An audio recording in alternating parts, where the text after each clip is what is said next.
Mayor, whenever you are.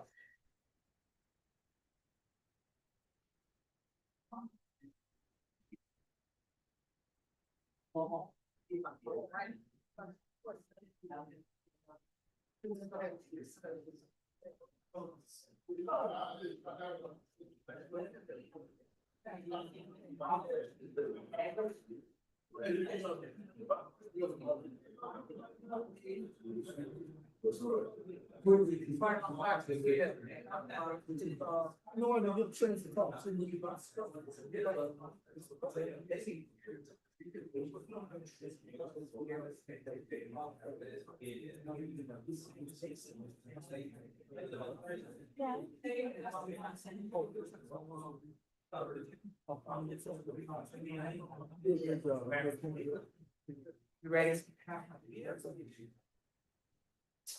Good evening, thank you for your patience. Today is Tuesday, August 4th, 2026. The time is 7:41. We now call to order the Town of Eatonville Town Council meeting. We will now stand for a moment of silence and the pledge of allegiance. Flags are to my left, your right. Mayor, would you like for me to do the quorum? I'm sorry, please verify quorum is Kim. Okay, Councilwoman Randolph? Can I hear you? Councilman Mack? Here. Councilwoman Jordan? Here.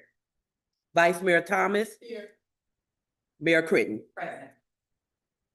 Now for a moment of silence.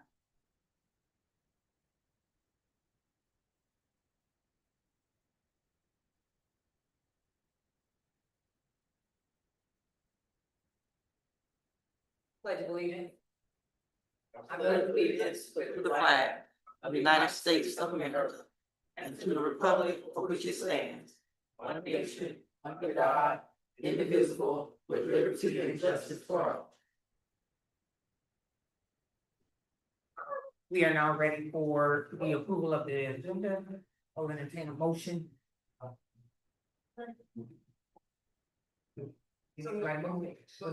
Moved in second with discussion. We need to add in between consent agenda and council decisions, council discussion to include the leftover items from workshop, which would be the RFP discussion for magistrate as well as the Bruce and Winnie Mount Scholarship. And I would also like to move the consent agenda item down to council decisions. Adding 2 items for discussion coming over from workshop. And then moving the consent item agenda to decision. I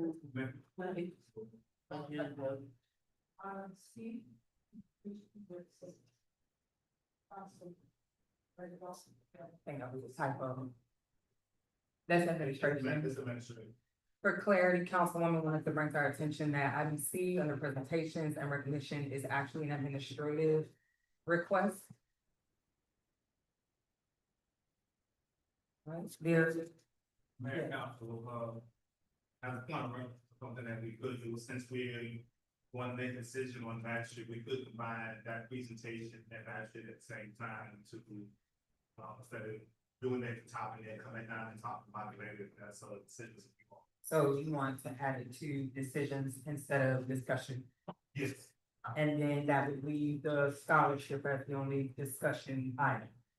I can discuss the scholarship in my report. Okay. Because I will be covering the scholarship. I'd like to discuss the magistrate position, actually. Prior to decision and discussion within a motion. Yeah, let's talk about Yeah, so, okay. it. Let's talk about it. And that's also with the other firm as well. That is the likelihood. Okay. So that would be to add, that is item number 3. Yes, Yeah. item number 3 to council discussion. Right. Okay. Before, I don't. So just to clarify, we are Clarifying that item C in presentations is administrative. We are moving consent agenda item number 1 down to council decisions. We are inserting between consent agenda and council decisions 2 discussion items, one being the general legal counsel discussion as well as the magistrate discussion. Yeah. Did I leave anything out? All right, it has been moved in second. All in favor of approving the agenda with these amendments signify with aye. Aye. All opposed? All right, the agenda is approved. We are now ready for presentation.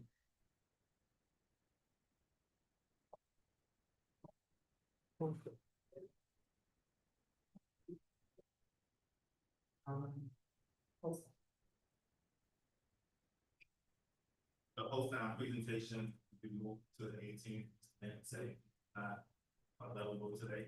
Is your microphone on? Yes, Okay, just making sure. so that has been moved to the 18th. They can come on the 18th. I had that discussion. Any particular reason he's not able to make it today? Councilman Mackey did not give me a reason. He said 18th would be more peaceful if he was ready So, 10 days. so when did you get this news? When did you actually get the news from him stating that he wasn't gonna be here when it was already on the agenda for him to, make a presentation? So it was put on the agenda from previous, I'm saying that he will come in. And then we reached out to him for confirmation, that after the agenda had been published, he said that he won't be able to come until the 18th. And when was that? I can look that up for you. So these are very important matters, because one thing about it, anytime you have someone that's supposed to be doing a presentation, they typically show up. And one in particular is Dr. Phillip. There's not one time that they haven't been here, and they're showing consistency with me. And especially with projects that have not been done and completed yet, that's very problematic to me. But I deal with this during my report also. July 27th. July 22nd, he said he wasn't gonna be here. July 27th, when we reached back out to him, and on last Wednesday, it's when we apologized, said that, he won't be able to. So when did we get notification? Did you send an email out to all council members? So that, say again, Did you send an email out to each council member saying that he wasn't gonna be here? no, sir. Did you tell me what? Because I was expecting to be here tonight. Yeah, Because I really want to know what's going on with, HOSAP, I understand, Councilman. especially when everything that's taking place over there from an infrastructure point of view, and them not having their OC yet, not being completed yet, and when I drive by, going to work and coming home, it don't even look like it's gonna be completed anytime soon. All those things have been stressed to him, and we've given them, this is what, third opportunity, and if he hasn't showed up, What is the dollar amount? You don't have to give it to me now. That we they, get that dollar amount, as me and attorney had talked about it. Attorney said possibly 96,000 right now. So before a CO can come out, that 96,000 would have to be paid, unless y'all decide at some point. Well, attorney proposal. okay, no, go ahead, please. No, it's kind of piggybacking off Councilman Matt. This is to Attorney Jackson. If there's anything, probably not, that we can do legally in terms of, like, we just keep getting pushed off and pushed off, a business that is in our town, right? Is there anything legally that we can do? So, Councilman Jordan, I believe we had this conversation about, 2 or 3 months ago, where the request was made to see if they could be compelled to come to a meeting. At that time, I advised you cannot compel them to come to a meeting. In working together, you would ask them to come and hope that they would come, and be good students. But you cannot force them to come. The only thing as CAO Dan was saying that, is possible at this point is that they don't have a CO. And up until the time that they are approved, they continue to have, daily bonds of $250 per. Now, another thing, I'm glad you said that, is there other stipulation that we can put on them in terms of hiking it up, perhaps? Because I know, I'm the one that was kind of lenient on not doing what this original board wanted to do that would have been pretty significant for them. And they're kind of probably glad that we didn't go down that path. And me being fair, right? I chose to go a different direction. But as of now, this is becoming a major problem right now. We're talking about 6 years. 6 years on a project that should have been done in 3 years or less. So I know inflation happens, things like that nature, and I get it, right? But we're talking about a business. He got a business to operate, so do we. And we gotta do it accordingly. And if we continue going down this path that we're going down, we're definitely gonna have to put more stipulations over there. And I don't know what that look like, but it's gotta be something done. We can't sit here and continue letting him slap us in the face each and every time that he's supposed to meet with us. I haven't seen him in over a year. Actually, longer than that. I haven't seen him in over a year. And that's problematic. To me, as a council member, as a legislator, as a leader, as a servant in this community, and getting constant phone calls, and every time I go to the store, I'm getting people like, hey, what's going on with Holstat? What's going on with this building over here? And I got to answer to these people because they're my citizens. These are the ones that elected me to sit up here, to serve them. And if we sit up here as leaders and continue letting this happen, shame on us. So if he's watching, he needs to make sure that he's coming to see us and explaining to us why he don't have an OC yet and why he's not at the suite where he should have. And for Councilman Match, to kind of respond to what you're saying, this process actually started in 2015. Is when it actually started. The actual contract was written sometime in 2018. There have been, excuse me, 2 addendums to that contract since then.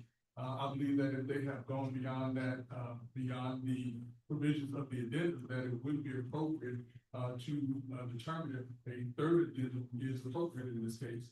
And with that third addendum, to determine if there are any additional provisions that need to be added to that in order to address the concern of this council. Because I have a lot of questions that I wanted to actually ask him tonight, and one of them being infrastructure issues that we're having with the flooding that continue happening over here anytime it rains. And the last time I seen a lake over there, I was in Las Vegas, and this actually popped up on the news. And I'm telling you, man, it was atrocious to see these cars damaged. There was a lot of people that had damaged vehicles that had driven through this lake or whatever that we have over here. And you know what really bothers me? We gave them $200,000 for infrastructure. $200,000 that I didn't approve, by the way, because I was definitely not, I was opposed to giving $200,000 for what? And then it's, we're getting slapped in the face constantly right now. And we're continuing having infrastructure issues right now. And my next question was, like I said, I got tons of questions for Mr. Manning. And one of them is gonna be I'll deal with this during my report because I don't wanna prolong this meeting, but I deal with it during my report. Do we have any other questions before we move on to the next presentation? About the host down presentation? Is it about the host down presentation? Are you coming back? Yes, thank you. I can't hear you. She cut her mic off. There she go. Yeah, I think this is the third or fourth time that we've had this on the agenda, and we're trying to bring some clarity to our community. And it is an issue.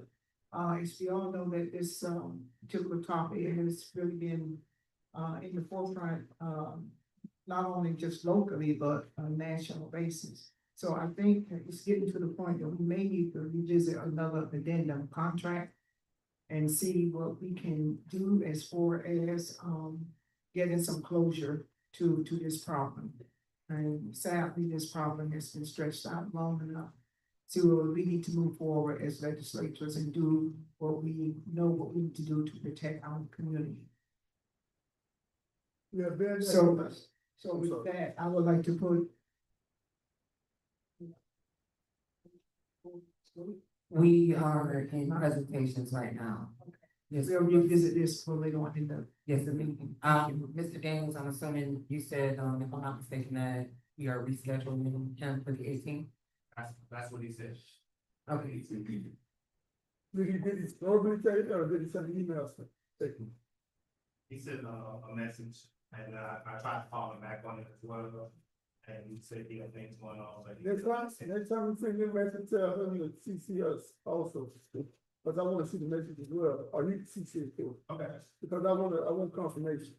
I'm tired of hearing about, oh, I'll be there next week, and then come next week, it's always something else. I constantly talk about this every meeting, you know that, you're the only one that probably brings most time up, because I've probably been sitting up here doing the time that we've been dealing with all time. And we're talking about over 6 years now. Well, this year, longer than that, you said, what, 2015? That's when the initial started. Yeah, But which, I got- which is even more problematic. Talking about 11 years. That's a long time. But anyways, And I know Councilman, as Maybe Attorney was talking, this is leading to, business property rights and all those different things, so those things that Attorney Jackson or town attorneys will have to deal with is dealing with, business property rights and all, so that has to, that's, yeah, if you can kind of speak on that a little bit, while we can have some kind of, Or maybe during reports, can you address that?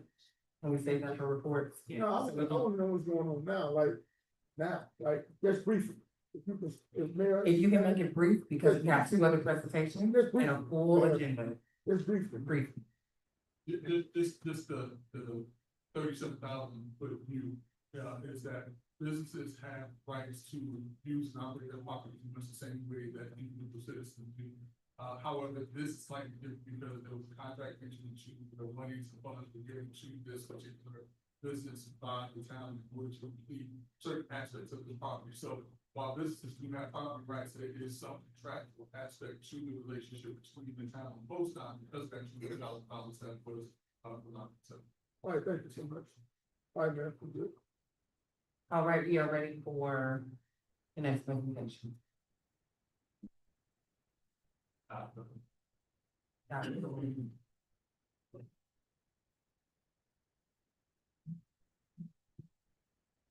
Good evening, council. Good evening, community. I am Dr. Eatonville. I am the chair of the Doctors for Life Charities Eatonville Initiative Advisory Committee. Thank you. I kind of feel like I should break into song now. So I am here with a regular update. And the most important part of tonight's update, of course, is that we have our meet and greet. The meet and greet is on Wednesday, that's tomorrow evening. It starts at 5:30 p.m. at Macedonia. And we're gonna start off with dinner and prayer, and then we're gonna open it up for conversation. And again, as I said many times, and you'll see when you attend tomorrow, community work begins with conversation and it begins with listening. So tomorrow is really just about having a conversation.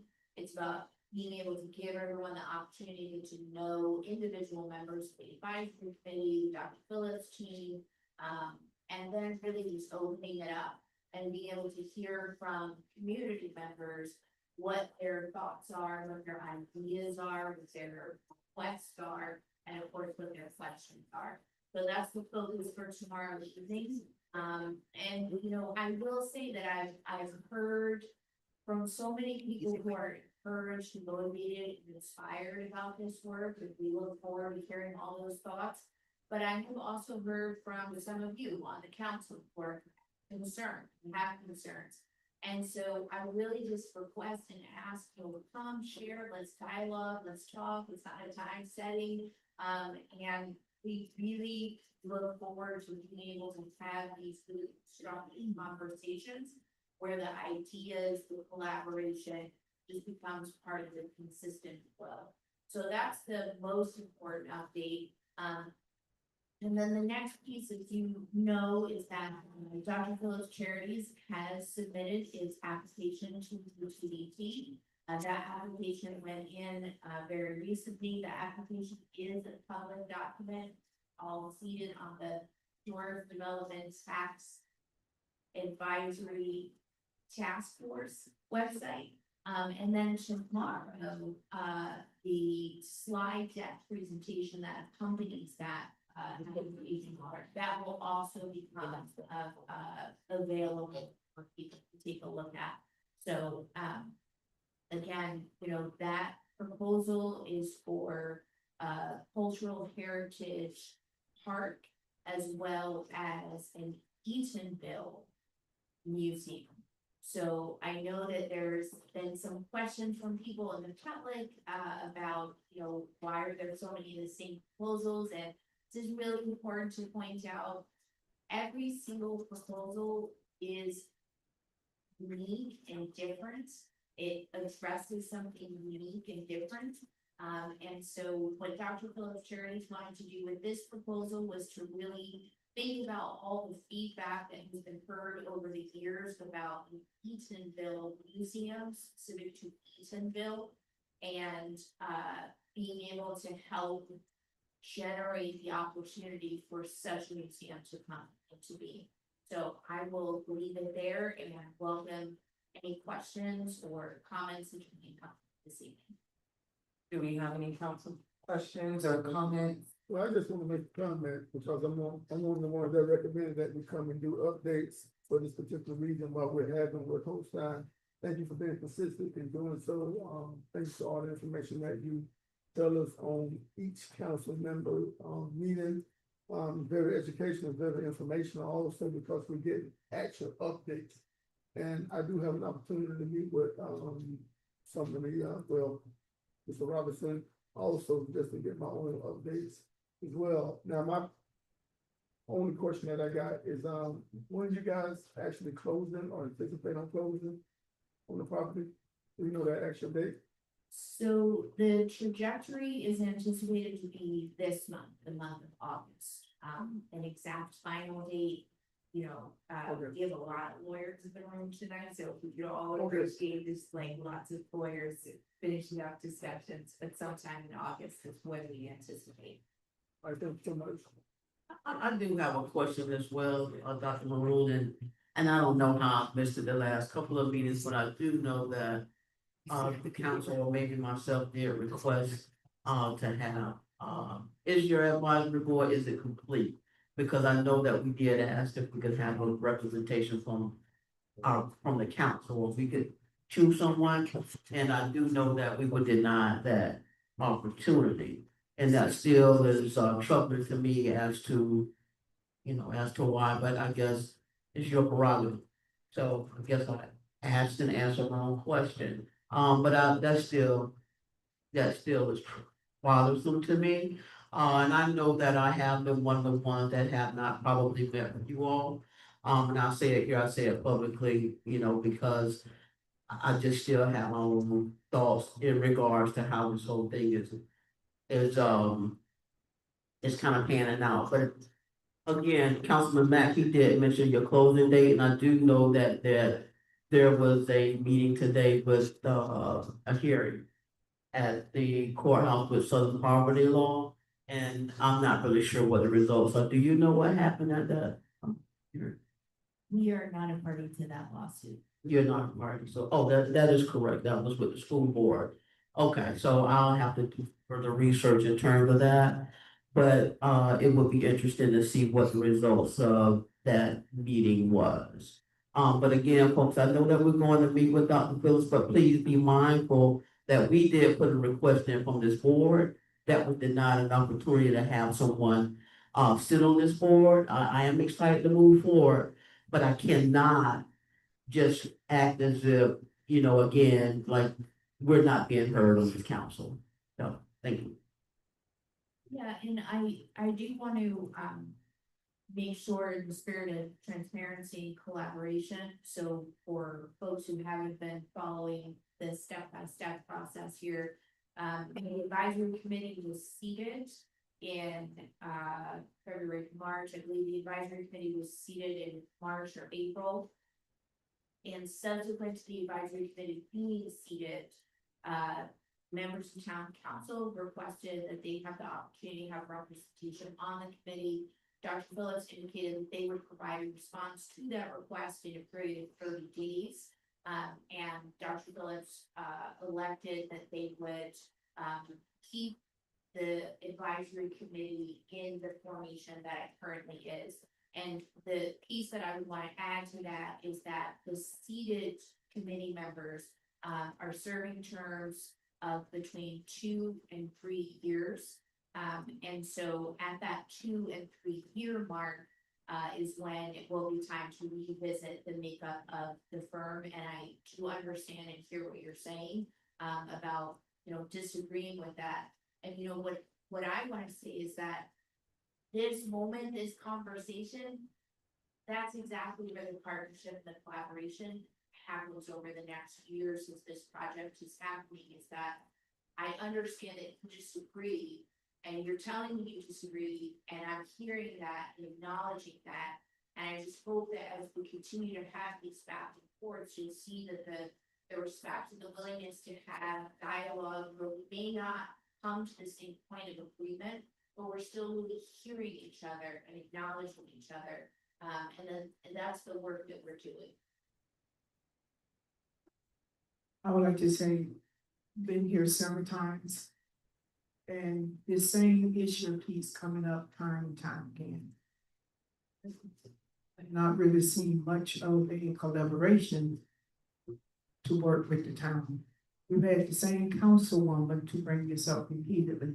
So if you really want to work with the town and create really good collaboration, I think that request should have already been met by this time. So that's my feelings, and that's what I go by what I see, not so much what I feel, but what I actually see. I don't see a collaboration here. I think it's fair.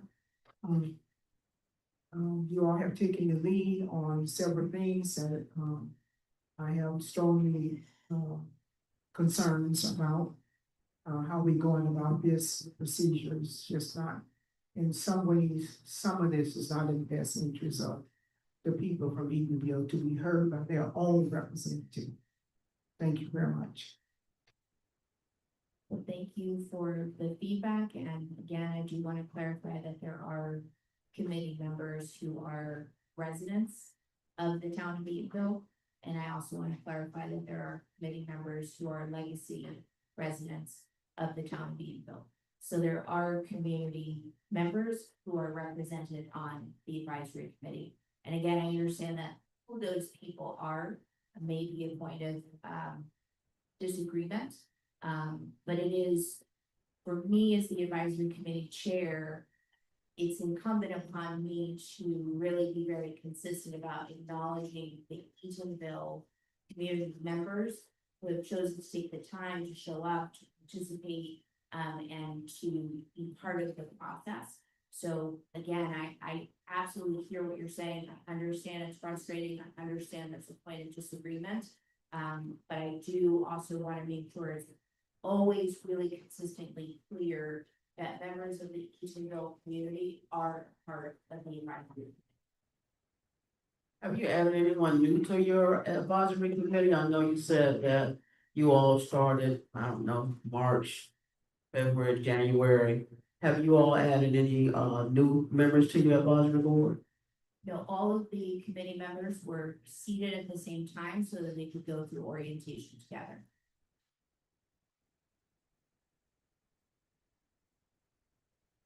I don't know. Okay. Yes, ma'am. Thank you so very much. Do we have any other questions or comments for Dr. Phillips? All right, we are ready for our next presentation.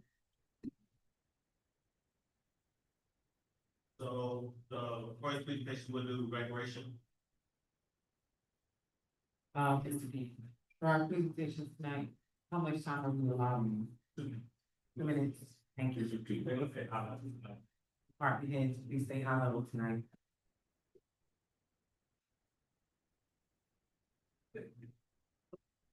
Randy, Mayor, and President.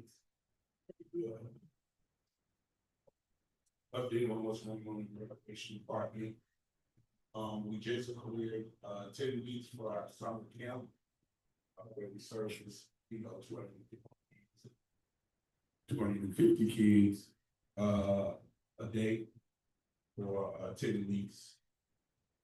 That ended on Friday.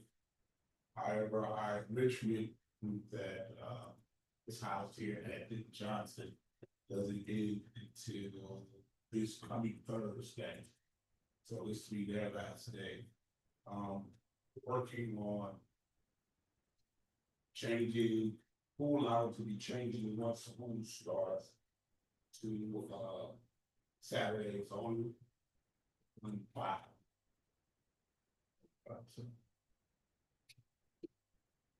Also to the 15th of August, we have our first flag football game for our youth over at Edgewater High School. Starts at 9 a.m. So please feel free to come out and share it. So on August 16th, we are taking our fishing group over to Lake Fairville, and from 9 to 12, we have our 10 young men. Sorry, 9 young men that actually participates in that. So we'll be doing that along with some other stuff. Also, Wednesdays, we still have our meeting on Wednesday for adults who feel feel free to come out and take part in it. That's 10 a.m. to 12 p.m. Every Wednesday to September.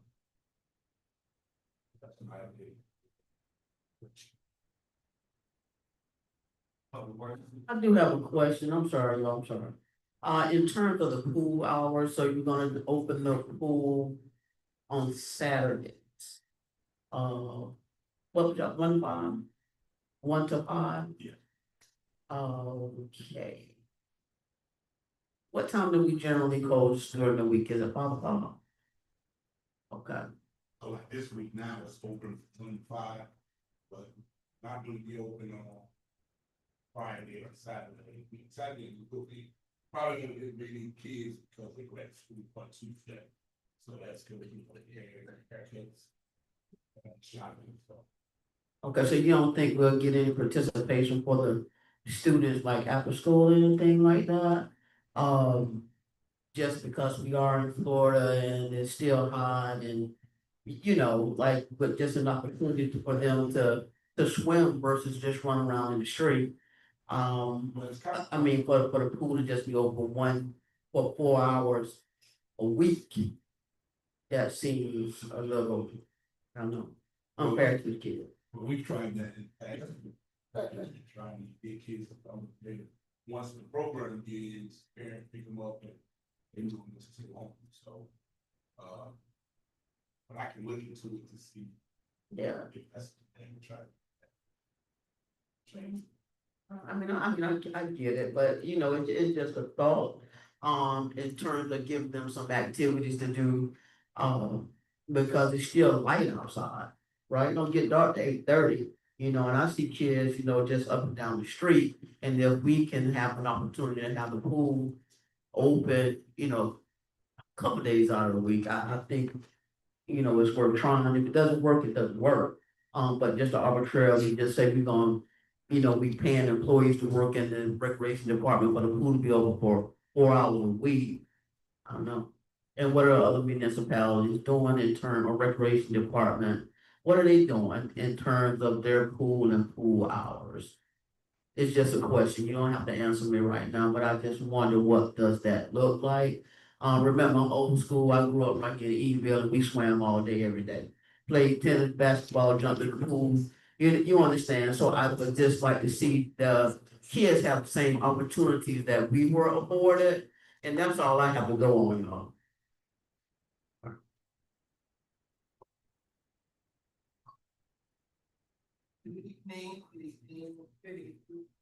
Yeah, if you can hold it like this. Here, thank you. Good evening, Mayor, Council. residents and guests. Seems to be coming in and out. Just use your outside voice and speak right into. Sure, certainly. Yes, thank you so much. I'll keep this very brief.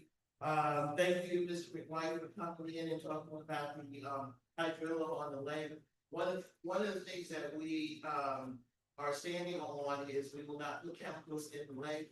We did a big investment with, it's a donation from, Florida Fish and Wildlife for the largemouth bass in the lake. We are putting a tarp in the lake, so bear with us, but we will be moving and advancing this activity to get the hydrilla used and as part of the overall program for the lake, including the beautification of it. So thank you so much for bringing it up. From a regulatory standpoint, we have we're working on backflow prevention device inspections, hydrant inspections, and valve inspections. We attended the Florida Rural Water Conference last week, very exciting. Two of our guys, Sid and TJ, came, and it was good for them to get exposure to their colleagues in the industry, as well as understanding what the vendors are doing. And it was a great relationship builder because our funders were there, Florida DEP was there, and we got a chance to have camaraderie with them. They talked to us about some more money that was out there, so it was an exciting and a great investment for our department to participate and actually be in the place for Eatonville to be in place. So it was very good for us to participate. Our water and sewer program is moving along. The marine lift station project, the contract has already been let to the contractors, so that work will be starting soon. They haven't got a notice to proceed yet, but we'll be working closely and notify everybody about the timing of that. We did our notifications at the last stakeholders meeting, but we'll be working closely with the neighborhood to make sure everyone's aware of what's going on. And then we have the other projects that are ready to be led. But before we are moving forward to bid these projects out, we are going to do a comprehensive risk analysis of the projects and make sure that we are very clear about how we're looking into the construction for the water treatment plant, the sewer projects, and the water replacement projects. Good news is the water plant's already been permitted by FDP, the sewer projects, and the water main projects have also been permitted. We are waiting for the final authorization for 2 of those projects from the state for funding, so we're moving forward very well. Catalina, the PAL building has finally received a permit, and construction is starting immediately on the decking around the modules that are there and landscaping. So that's, look out for that work. And the work that we're doing with the stormwater project for stormwater improvements for Catalina, that's the Orange County CDPG funding. The RFP for the engineer and landscape architect is out on the street, so we're waiting to have that back so everyone can be aware and staff can participate and participate in the selection of the engineer for that project. I'm trying to do it very quickly, so any questions? If not, that's fine. I do have a question. Can you speak at all at this time? I know Councilman Matt brought up in his comments during the presentation about Lake Windor, if you will. Councilman Matt brought up in his comments for the host done presentation, the concern about the flooding on Windor. Can you speak at all at this time to what is causing that? If I'm not mistaken, there were some easements and some other swells, or not a public works professional, but there were some other things that were out of both the town of Eatonville and the business owner's control. Do we know what's causing that? Have we had any conversations with the associated or appropriate parties as far as that's concerned? Yes, a group of us, including Orange County. Orange County has maintenance of the ditches. They actually wrote a letter today wanting to know what's going on. We've met about 3 times with Manny's engineer and the contractor. One of the biggest problems they have is they do not have a water management district permit for the driveway. And they contacted us and let us know that there's a big concern there.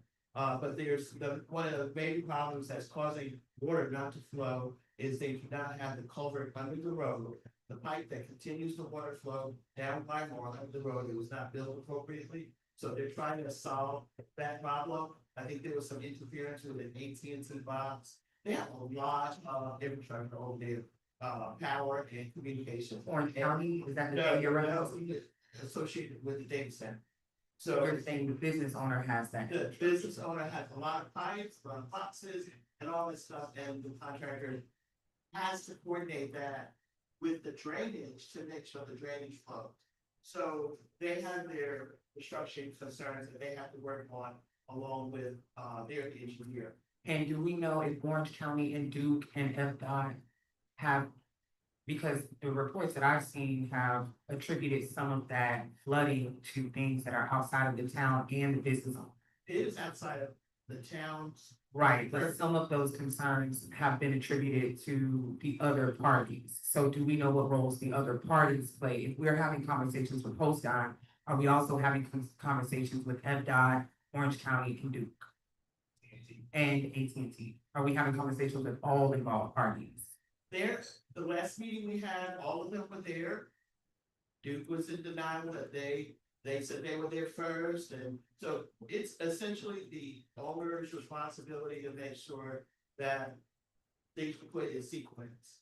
And done properly, otherwise they may have to rip it open, I don't wanna go into that, but they do have, the owner has responsibility to make sure the road is built correctly. Okay. And we're there to make sure that they're, and Orange County is also at the payroll, and St. John's Water Management. Okay, I just wanted to make sure because I know that it does get pretty bad over there, and I've been over there and I've talked to both Duke and the business owner, and it sounds like it's a multi-party responsibility, even in addition to the amendments that he's made over there. That there have been additional conversations after the fact with those associated parties to work something out on who will be doing what. So I just want to make sure that we don't articulate that it's any one party's responsibility without the documentation to support it. That's correct, but if they don't do their due diligence, we still have a problem. And I think it's gonna be where we have to sit down with Orange County leadership and say, how are we gonna solve this if PostDOT does not do it in a timely manner? Okay. So I think those conversations need to continue. Okay, thank you for the clarity. My second question is regarding Lake King. So I know I also spoke to Resident Jenkins about the concern. And I know that the end of Catalina and Lake King that they live on is not the Francis Jerry Park area. So do we know if the carp and the vegetation control that we've implemented out there extends to that side of the lake? It's all part of the same water body, but I will have to give you an updated report. Okay. I do need to do a little more research in order to Okay. get you more better information. Okay. But Thank you again. this is my priority one. Yeah, I do know that there's been some concerns back there, so we could just make sure, you know, I know we put a big focus on Francis Jerry Park, as we should, it's town property. We need to ensure that, our recreational facilities and parks look nice, but, considering that that lake borders residential properties, let's make sure that we are checking a little further back, doing a little extra, going above and beyond for the residents as well. And if we've made incorrect assessment about not using chemicals, please advise me. Okay. Chemicals will be the speediest way to get it done, but we were concerned about contamination as well, so just Thank you. let me know. Absolutely, thank you. Director. I just want to say, thank you, Ms. Monday, for the updated report and also Mayor as well, especially when we talking about Holstein, because this seems to be the most information that I've heard, in terms of, any details as to what's going on in Holstein, because ordinarily when we get up here, it's just mute and silent as if there's nothing going on. So I want to say thank you. So I do feel a little better or at ease in terms like, because up here it feels like nothing is happening and that we don't have any type of communication that's going on with Manny. It's just always, he's not coming. So thank you so much, and thank you, Mayor, for giving me a little bit more peace of mind, right? So I do appreciate that.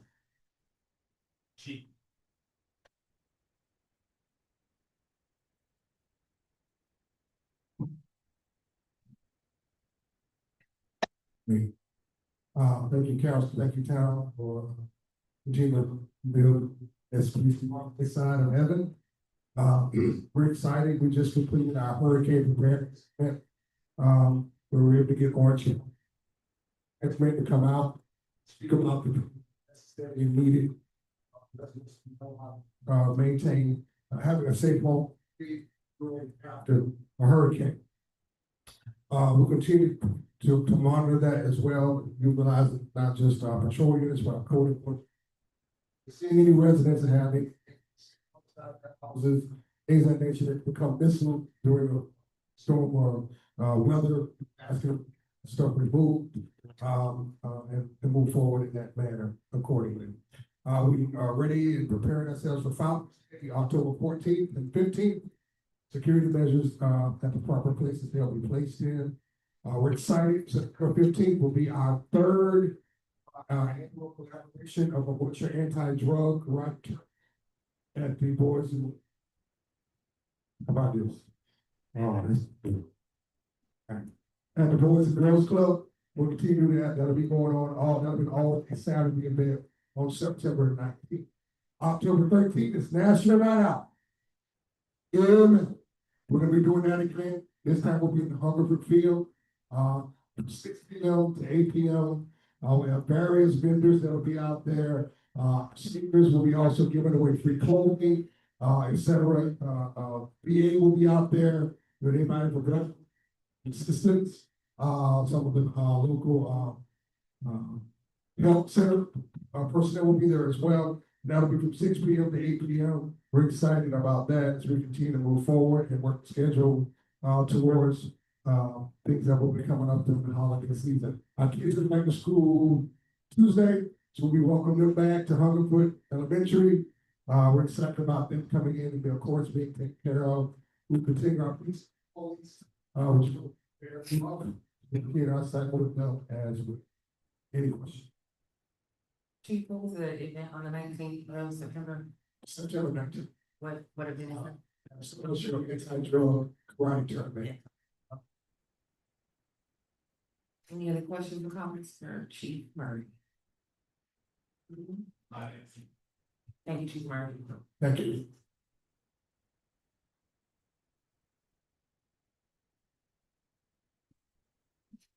Good evening, Mayor, Council, and Regular Finance will be short.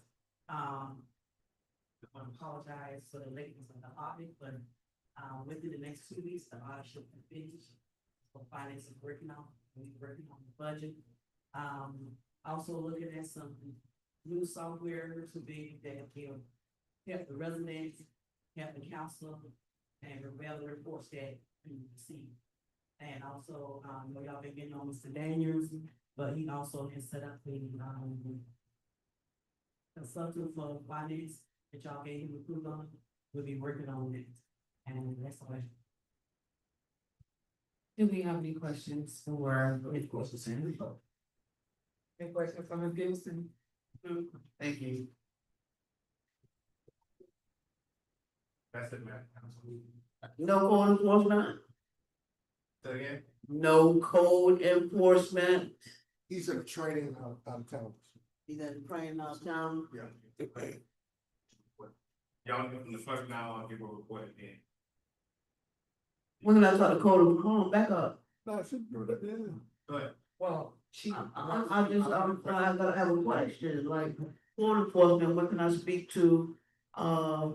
you chief. Code enforcement, in terms of an ordinance that I think, I don't really have it, but I just have a question for, code enforcement and how we, proceed in doing our business here in the community. I know it's about community policing, and my ask is that, we are considerate of business owners doing business here in the town of Eatonville and how we conduct ourselves. I did speak to Chief and I have talked to CAO, but I just I hope that we're able to do better business when it comes to dealing with our business owners in the town of Eatonville. That's just my comment as Chief.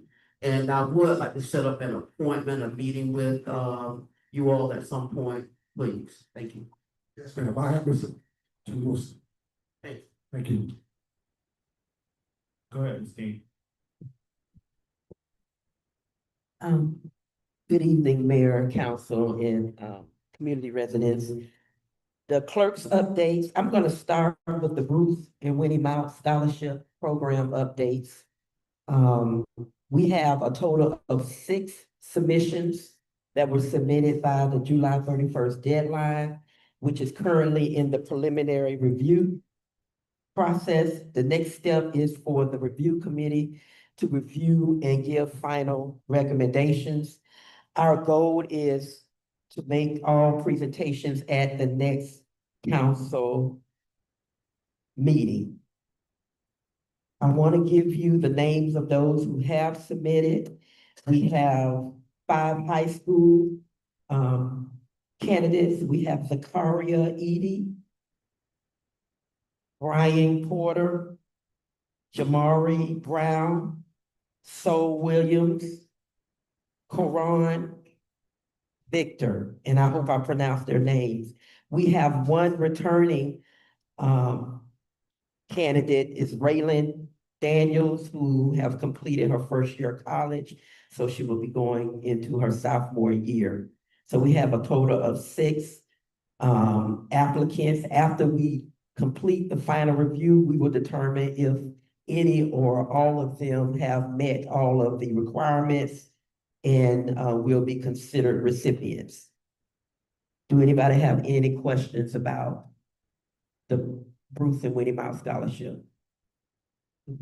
There is $5,000 that will be awarded, and depending on those who meet all the eligibility and requirements, we will divide that up between those recipients. Okay. Any other administrative costs will come out of promotions. For example, we always present it with a presentation check, and then we wanted to give the pictures with the frame that was donated as an artist, but there is some administrative costs to get the framing and get that prepared for them, but that would not be taken from the $5,000. Okay. Other updates in the clerk's office, we are working on the upgrade of the chamber's microphone system. And I hope tonight is an indication that we do need a lot of upgrades here at the Denton Johnson Center. Not only with the microphones, but with the acoustics and bringing them up in the technology. So hopefully that will be a priority going into the new year. As supervisor of election here in the town of Eatonville, we have come alongside Orange County Supervisor of Election, assisting them with the early voting and the election day that's currently taking place now. So if you have not voted, now is the time to vote. We do have our chamber being a precinct where you can get your voting done early. Also, the clerk office has submitted, and it is in preliminary review, their 2026-2027 budget package. So we're all geared up for our upcoming budget workshops as well as budget hearings. In front of you, there is a copy of the budget calendar to give you the dates for our upcoming workshops as well as our hearings. That information has also been provided to you by email and as well placed in your mailboxes. Also, our next project, now that we have pretty much completed our retention and record dispositions of our records, we're going to the next project, which is creating policies and standards that speak to the operations of the clerk office, which will be cross-departmental procedures as well. So those will be coming to the council in draft form for consideration and approval before the closeout of this year. Updates on our public records request as a result of our technology next request, as well as bringing on Marissa, who is the gatekeeper for the public record process. We have currently 26 open public record requests. Of those 26, 10 of them are overdue, 8 are pending due to payment, 1 is pending EPA review of bid sheets, And there are 3 that are coming up, that's due soon, and 4 newly open requests. So out of all of our public records requests, we only have 26 that are open. That is a dramatic change from having 72. Now we're at 26. I think that completes my updates. If you have any questions, I can answer them at this time. Do you have any questions for the clerk now? Thank you, Ms. King. You did a really good work, hard work. Yes. She did. Right, we are now ready for citizen participation. We have Joyce Arby, if you can come to the podium. Joyce Arby is yielding her time to Ryan Novick. You can come to the podium, you have 5 minutes.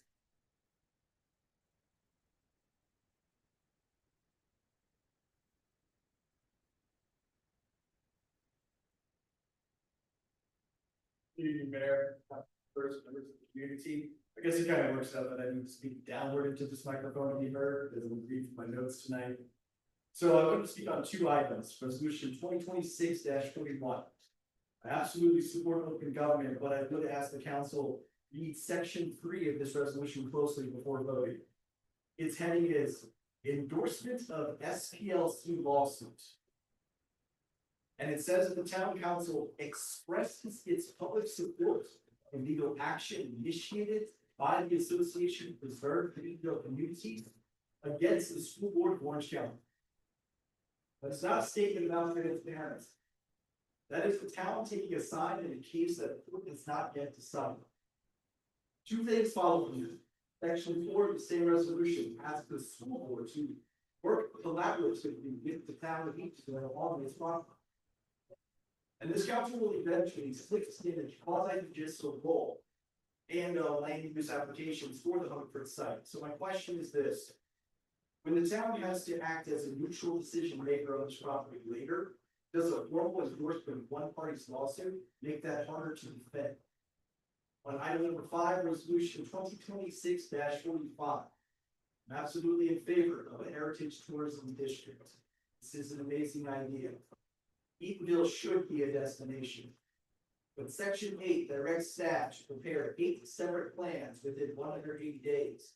Cover sheet with statistical data, it's not applicable. No funding source, no cost estimates, no procurement pattern. 3 of those 8 already have issued. 1997, the redevelopment plan called for a streetscape master plan. 2025 CRA plan update this wayfinding signage, historic preservation, and cultural heritage tourism as program items. So before hiring anyone, what would these new plans contain that those 2 documents don't always say? Eatonville isn't Atlanta or Montgomery, and it was compared to Sweet Auburn or the BJI campus direct. But what those places share is an institutional anchor connected to the rest of downtown by a walkable, interpretive infrastructure.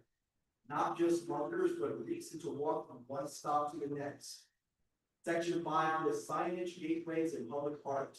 What it doesn't identify is the anchor, the binding that those elements are supposed to connect to. The Hungerford redevelopment, Dr. Phillips Charities has described, is a place that could serve that role, which is exactly what section 5's infra should be planned to reach it, not stand alone. I'd ask for 2 changes to section 8. First, conditional plans on a separate appropriation so the council can vote on money that as its own decisions. Second, a safe procurement path. The town's purchasing policy already requires council approval and competitive selection above $25,000. I'm asking that on item 2, the council considers section 3 separately, and on item 5, that it adopt the district with those amendments and plan the connected infrastructure that the Hungerford sites in mind. Thank you. We have no more, that's the last one. Right. We are now ready for council discussion. So, Mayor, Council, we finished with, TG law, was it one board? I know everybody had finished, that's all the questions. TG law. We started with Councilwoman, I know she, yeah, did you have a question? Yeah, we didn't come to, were you doing something? Okay. Do we have any other questions or discussions for TG Law as the applicant for general counsel? I didn't really have any questions with them. I really did appreciate their presentation. But my asking, I don't know if it's the proper time or not, is if we could send it back out for RFP. I would like to see if we could possibly get another applicant. And I know we're talking about TGV law right now, and that's my same request for the magistrate, just because we only have one for each of those firms. And I think in fairness, if we could put the RFP out and see if we can get another firm or other papers. Nothing against TGV law, TGV, that sounds like the bill. I knew it was too much when I said it, TG law, but that is my discussion that I'd like to have. If anybody else have any thoughts in terms of that, I'm with the council, but that's my report. On the back of, Councilwoman Jordan's comments, Mr. Daniels, can you talk about the RFP process that we've experienced since we put these out?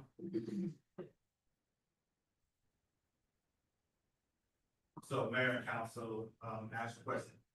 These RFPs were out for a certain amount of time.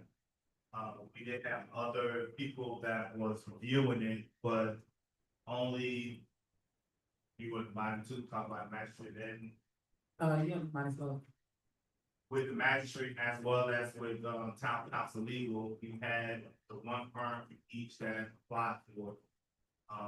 It went out through Demand Star.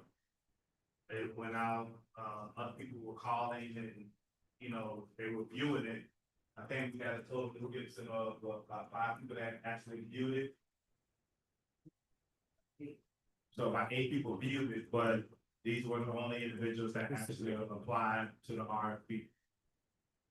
Okay, I'm a little confused. You say the magistrate, but what about the legal services? You're talking about both of them? We're talking about, yeah, so we can see how many people actually view it, but for the legal services, there was one applicant, for the magistrate, there was one applicant. He said they were listed on Demand Star. Demand Star, that's what we use for our procurement, that's what we utilize to put our procurement. Did we use any other, or are we permitted as municipalities to utilize any other advertising services? We utilize our normal avenues that we have been utilizing. Nothing more, nothing less. No. And then when it went out, so to tell you, when you put those out on Demand Star and all that, same way we do for anything else, you can select the groups. So this went out, if I recall, it was 45 to 60 law firms that automatically received this through Demand Star. So you can go through and select the group, so if it's building homes, if it's legal services, it's whatever it is, you can select your group also that it'll automatically send to them. So it ain't like they had to go looking for it. It actually went right to Demand Star and they're in the system. What other systems are available besides the main stuff? We don't have to use it because we've always been using that.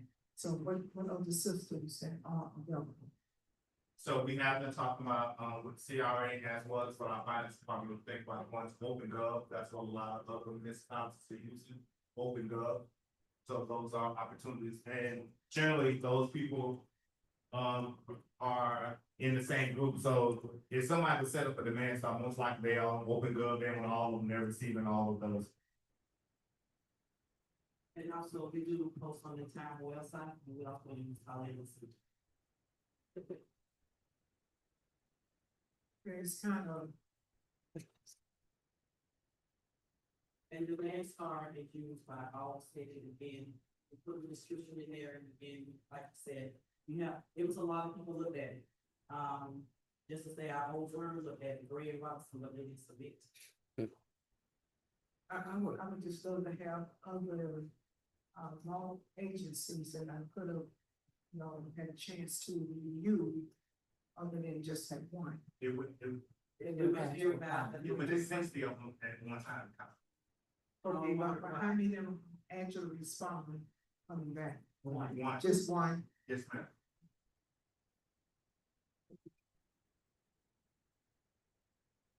Do we have any other questions or comments for TG Law as the applicant for general health?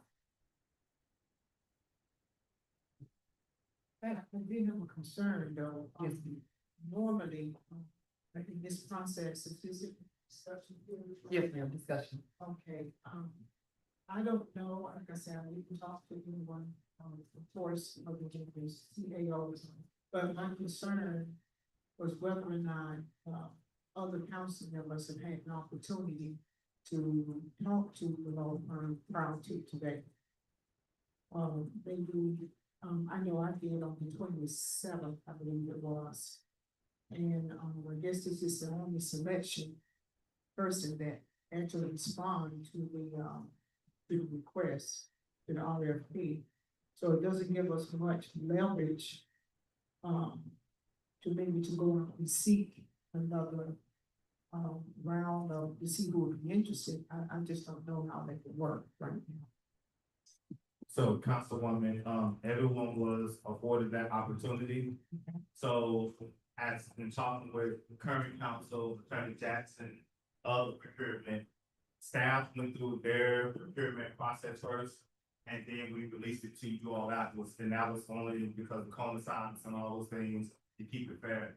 And then you all were notified that you all could talk with them, and that was at your prerogative if you decided to talk to them or not.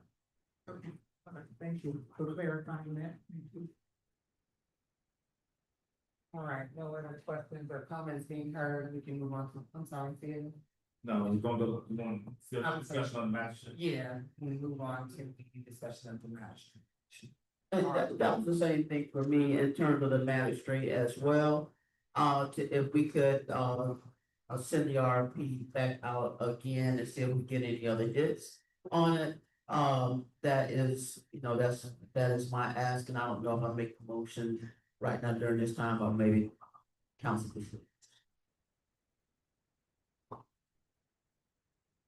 Would you still like to hear from the one applicant that put up a match now, or it's up to you all, you all are the decision makers? I think we should. It's still the same opportunity. We were gonna do it in workshop anyway, so we can open it up, Attorney Jackson. Good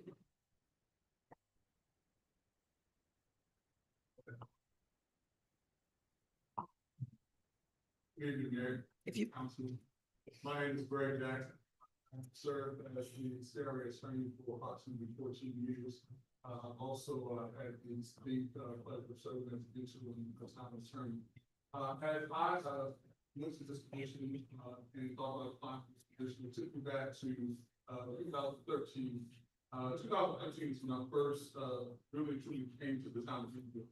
I've always heard about the town of Eatonville. I graduated from the Master Field of University. And when I came to Eatonville, I came at the invitation of then Mayor Bruce Mount. And Bruce Mount would have an event where he would walk every Monday and Wednesday the streets of Eatonville. And I had a chance to meet people like Bigby, people like your current councilwoman, Angela Thomas. I actually met her along with Bruce Mount walking the streets of Eatonville. What that showed me during that time period when I was able to walk Eatonville was this community. And specifically, what were some of the needs in this community? And so the distinct opportunity in 2014, actually in October 2014, when there was a need for a CRA attorney. And I actually sat in the old Hungerford cafeteria, where they had a council or a CRA meeting that night. And from the dais, the question was asked if there was anyone that was able and willing and available to serve in that capacity. And from that night until some time later, I served in that capacity. Now, in addition to serving on the CRA board as the general counsel, I've also been involved in government for a number of years. Started in law school, actually, as a matter of fact, when I worked at the Department of Correction as well as the Department of Business and Professional Regulations. From there, I went to work with a law firm where we did, government contracts. We also dealt with special issues such as hospital districts, representing hospital districts, things of that nature. And also represented, individuals and businesses as it relates to code enforcement issues that they came, into contact with in operating their business. In addition to that, I also have served on a number of municipal and multi-jurisdictional boards. One of which was Metro Plan Orlando, the other was the facilities boards for Orange County as well as the city of Orlando. And most recently, I served on the Board of Zoning Adjustments for Orange County, where I served as chair for 2 out of the 6 years that I sat on that board. While sitting on that board in a quasi-judicial capacity, I had the opportunity to work in conjunction with other departments, some of which were code enforcement, not just for city of Orlando, but also for Orange County. And being able to look at and to make determinations based off of what the code states, also what Florida statute states, as to the appropriate way to assess issues or to address issues that relates to code violations, what's a code violation, what's not a code violation, and being able to go strictly by the law and what the code tells me in terms of what's allowed and what's appropriate. And so, in looking at this position, and I've always said this to anyone that has asked, I've always stood willing and and able to assist in time of healing in any way possible. And one of the ways that I saw that I could assist this fine community is through the various development that's going to be taking place in this community. This community is going to need a consistent and a process of dealing with code enforcement issues, not just violations, but code enforcement issues, where there is some consistency in how rulings are brought about and how decisions are made about whether or not there's a violation or not a violation, how do you deal with multi violations and different things of that nature. One of the meetings during the department head meeting, there was a report given by code enforcement, I believe it was stated that approximately $500,000 have been assessed in terms of fines, but there hasn't been any collection on those revenues just yet. And so I believe that working as a special agent for code enforcement, it would allow the opportunity to put a better system or to put a system in place where those things can go through appropriately and in a manner that will be beneficial to the students. Because again, development is coming. And you don't want to treat a resident any differently than you do a property owner. I believe the CIO just recently asked me, and the mayor was also saying, what are business property rights? And those are things you have to understand, those things I don't understand. And as you all know, having said from the CRA board to some extent, I go strictly by it. I go about what the statute tells me, I go about what the code tells me, and being able to provide recommendations for decisions that should not have any issues or any problems with the standing to any law or any legal challenge. So if you have any questions for me, I'll stand ready to address those at this time. Do we have any questions for Attorney Jackson? I would just like to say thank you for your service. Thank you. Thank you, Madam. All right, we are now ready for council decision. We will go in order. Actually, I apologize. We did move the consent agenda item down. If it's okay with you all, I will add that to the top. And we will go in chronological order, with first being the approval of resolution 2026-44. Ms. Kenny, the preamble.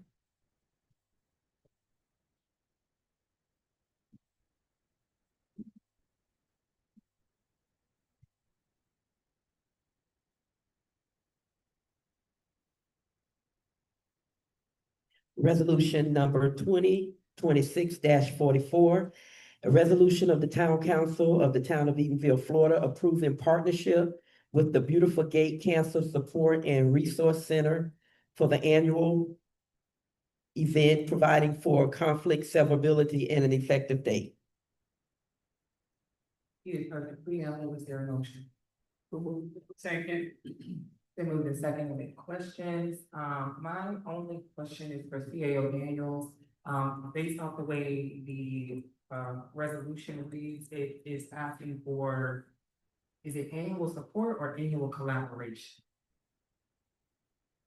And then I know that this was Councilwoman Randolph's, so maybe you're the better person to ask, is this for annual fiscal support, because I know there's a fiscal request. So, what it is, Karen said, we have, this particular project came on as far as a health initiative. And we'd like to add more different health initiatives. So this is the beautiful big company, they travel around the state tour. If we do the numbers. Last year was the first year that we actually was involved. It was really a success. We had about 33 women. Well, we had more than about 40 that were actually, when came for the town. We had about 33 people that actually got through it. And it was very successful. So what they have done is a healthcare initiative organization. They have put Eatonville on their list as an annual continuation. So whether or not I'm here or someone here is here, this is here. And they chose the day last year, September 12th. So these funds for this particular event actually is from the Robert Wood Foundation. Yes, correct. Yes. That's some of my questions, actually. And yes, right now, we're at about 15,000. Yes, ma'am, correct. And it's very low. We probably want to expense up. Next year. $900. And it's very rewarding. People here. This would be a nice designation for this type of health initiatives. So we all save the lives of people. So that's a key. I wanted to add to that, if it's okay to announce, Councilwoman Randolph is herself a survivor and represents a group of constituents in our town that have fought, some we've lost and some we still have, to the breast cancer fight. So it's an amazing initiative and what looks to be an amazing partnership. I know that the Robert Wood Foundation was the line item that we were using this time, but the reason that I brought that up is because I want us to be intentional. Like you said, it's not a council person thing as much as it is an Eatonville thing, especially when we think about some of the other contributing factors like level of healthcare that we receive as African Americans or in underserved communities. So it is very, it's very important, it's intentional, and it's strategic to make sure that we prioritize health and wellness in Eatonville. I don't want it to be put to the wayside because of funding for a temporary program. So what I would like in support, in addition to the support for tonight's resolution, is for us to be mindful, especially walking into budget, about how we can prioritize events like this so that something that is as temporary as the Robert Wood Foundation Award does not stop us from moving forward. So just so you know, I do support. But I do want us to be mindful. I know that there are a number of initiatives that are being proposed to the town, and so we want to be fiscally responsible and we want to be intentional. So those are the only questions and comments I had. Are there any other questions before we move on to the vote? I would like to reread the preamble to ensure that it provides that language that was clarified. And I believe, attorney, I can read it without them doing another motion. Okay, all right.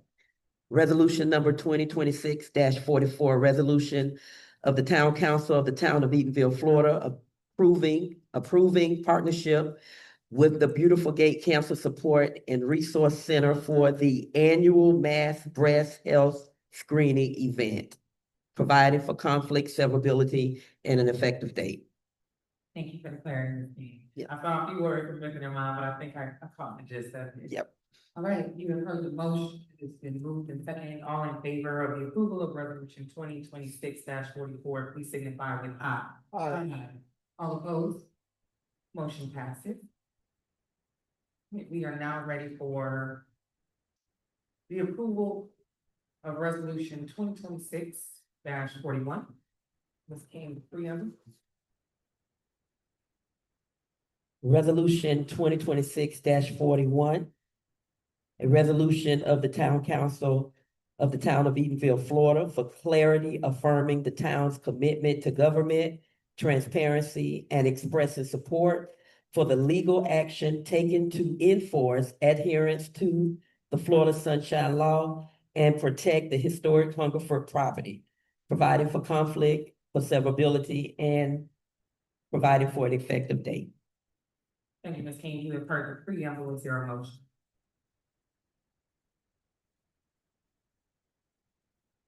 There a motion? No. It's been moved and seconded. Do we have any questions or discussion? Hearing no questions or comments, sorry, comment? It's just, this is just to support. And I think this has been on the agenda several times. Just in support of the organization. And their fight for the lawsuit, so You're asking your statement. I'm stating. And if I think I'm stating that, I've heard it 5 times. And, being that we're on this, portion will be, like I stated before.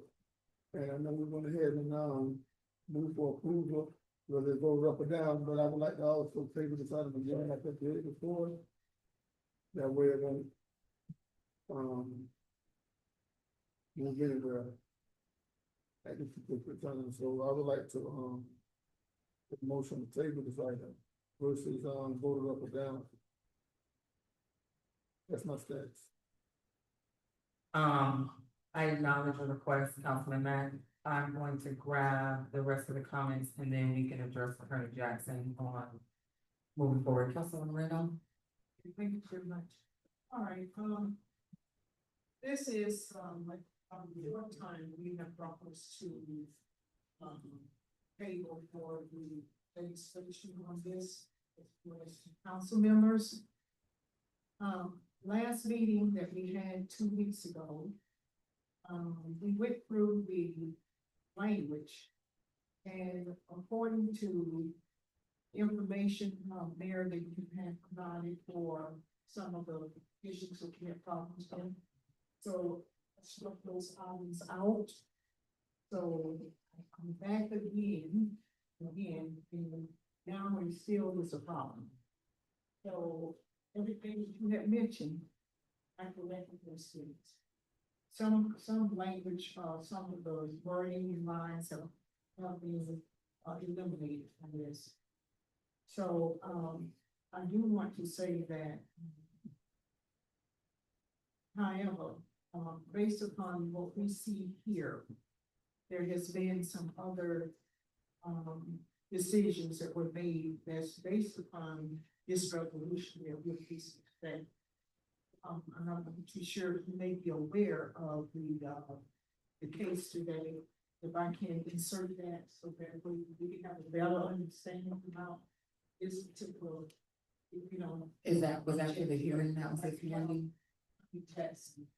I did provide him a copy of received this later from the Southern Property Law Center attorney today, late today, on the outcome of the hearing.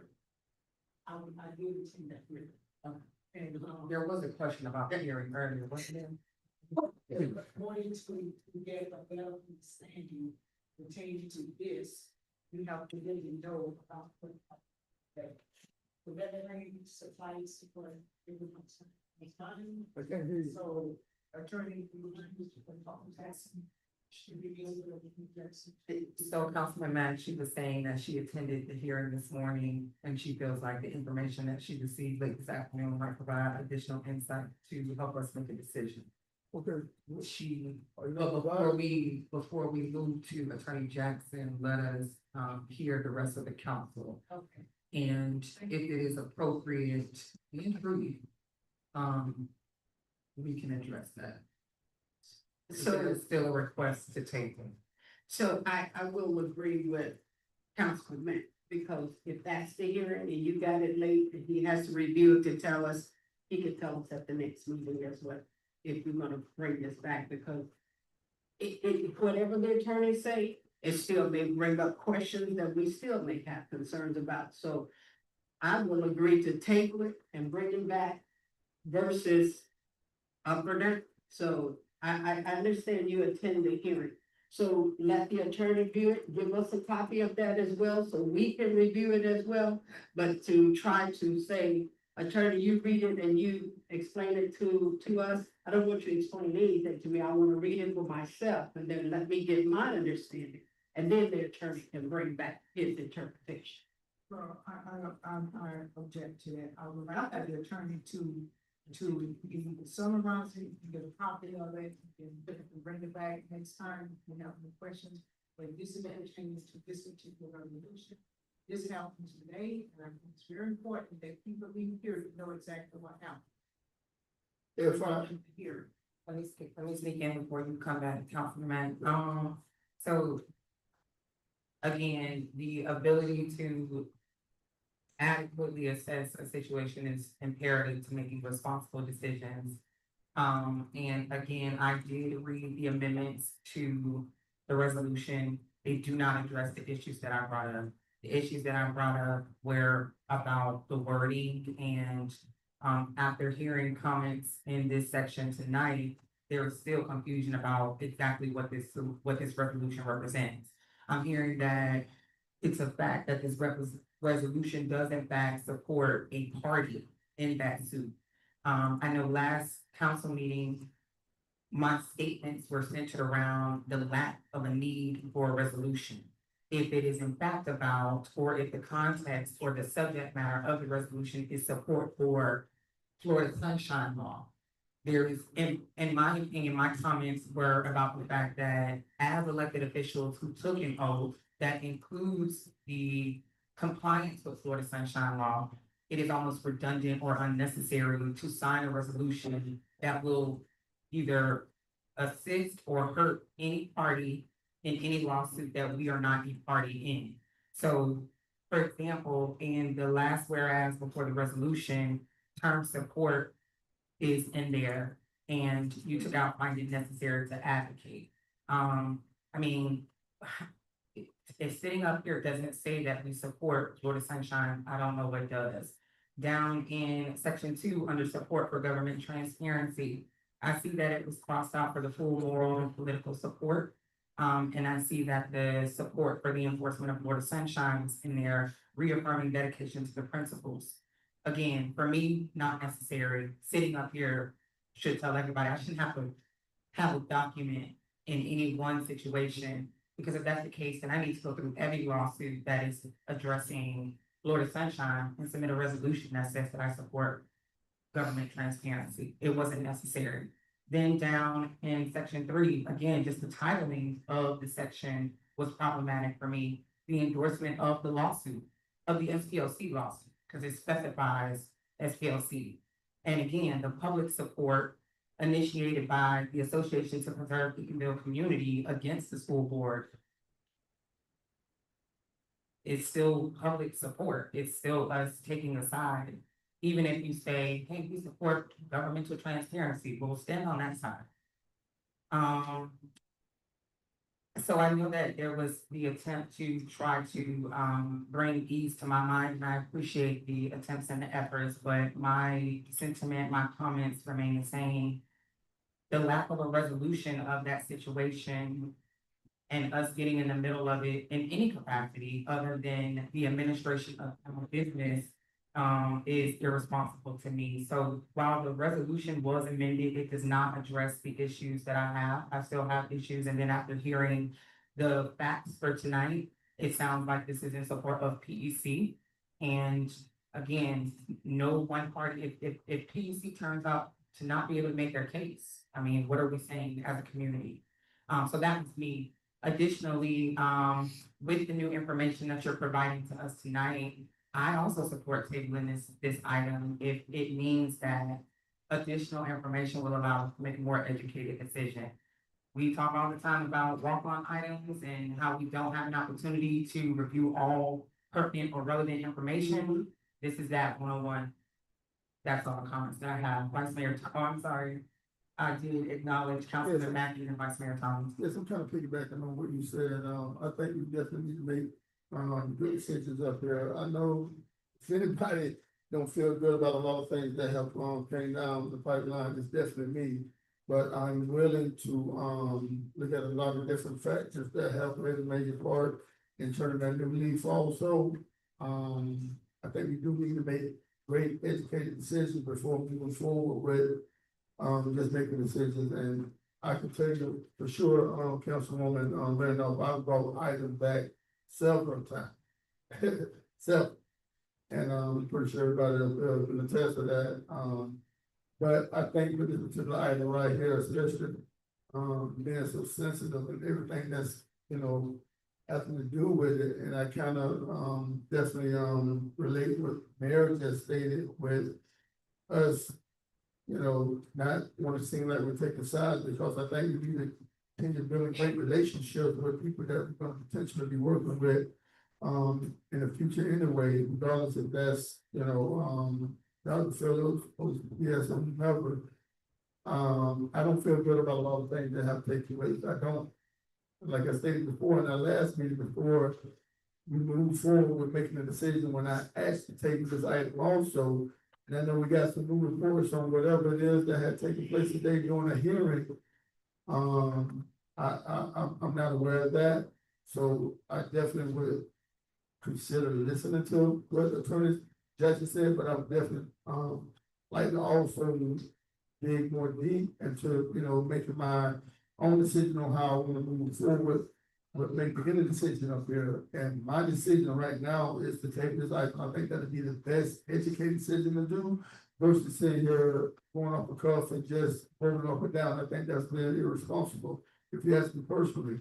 And I don't want this item to come back before us, in a way that it has tonight, because I think this is like the fifth or the fifth time. And I'm not knocking that because I have bought items back. It got approved because, I'm very persistent, just like you are. So I get the legality of how you're going about doing it, but I think if you can, for the sake of, just getting us up to par on what we need to be educated on in terms of what happened today, let's go ahead and table this item. That would be my suggestion. I'm only one vote, but, it's your decision, but I think it would probably be in our best interest, for the sake of everything that's taking place, to table this item and then come back and address it. There are issues that we need to address with it. That's my take on it. That's how my stance. All right, thank you, Councilman, Mack, for that. There's a motion on the floor, so what are we gonna do? That's my. That's your question. And that's not a question, that's a statement, that's a motion on the floor. We're gonna vote it up, vote it down, or we're gonna withdraw. Let's just move it on, because we've already had conversations, and we're gonna keep going back and forth. So what are we gonna do with this motion? There was a request to table that would require an extension of the second and of the motion. I can, rescind my second if we're on, looking at table versus voting up or down. It was moved by Councilman Greenwood. To move, the request is to table, but in order to do so.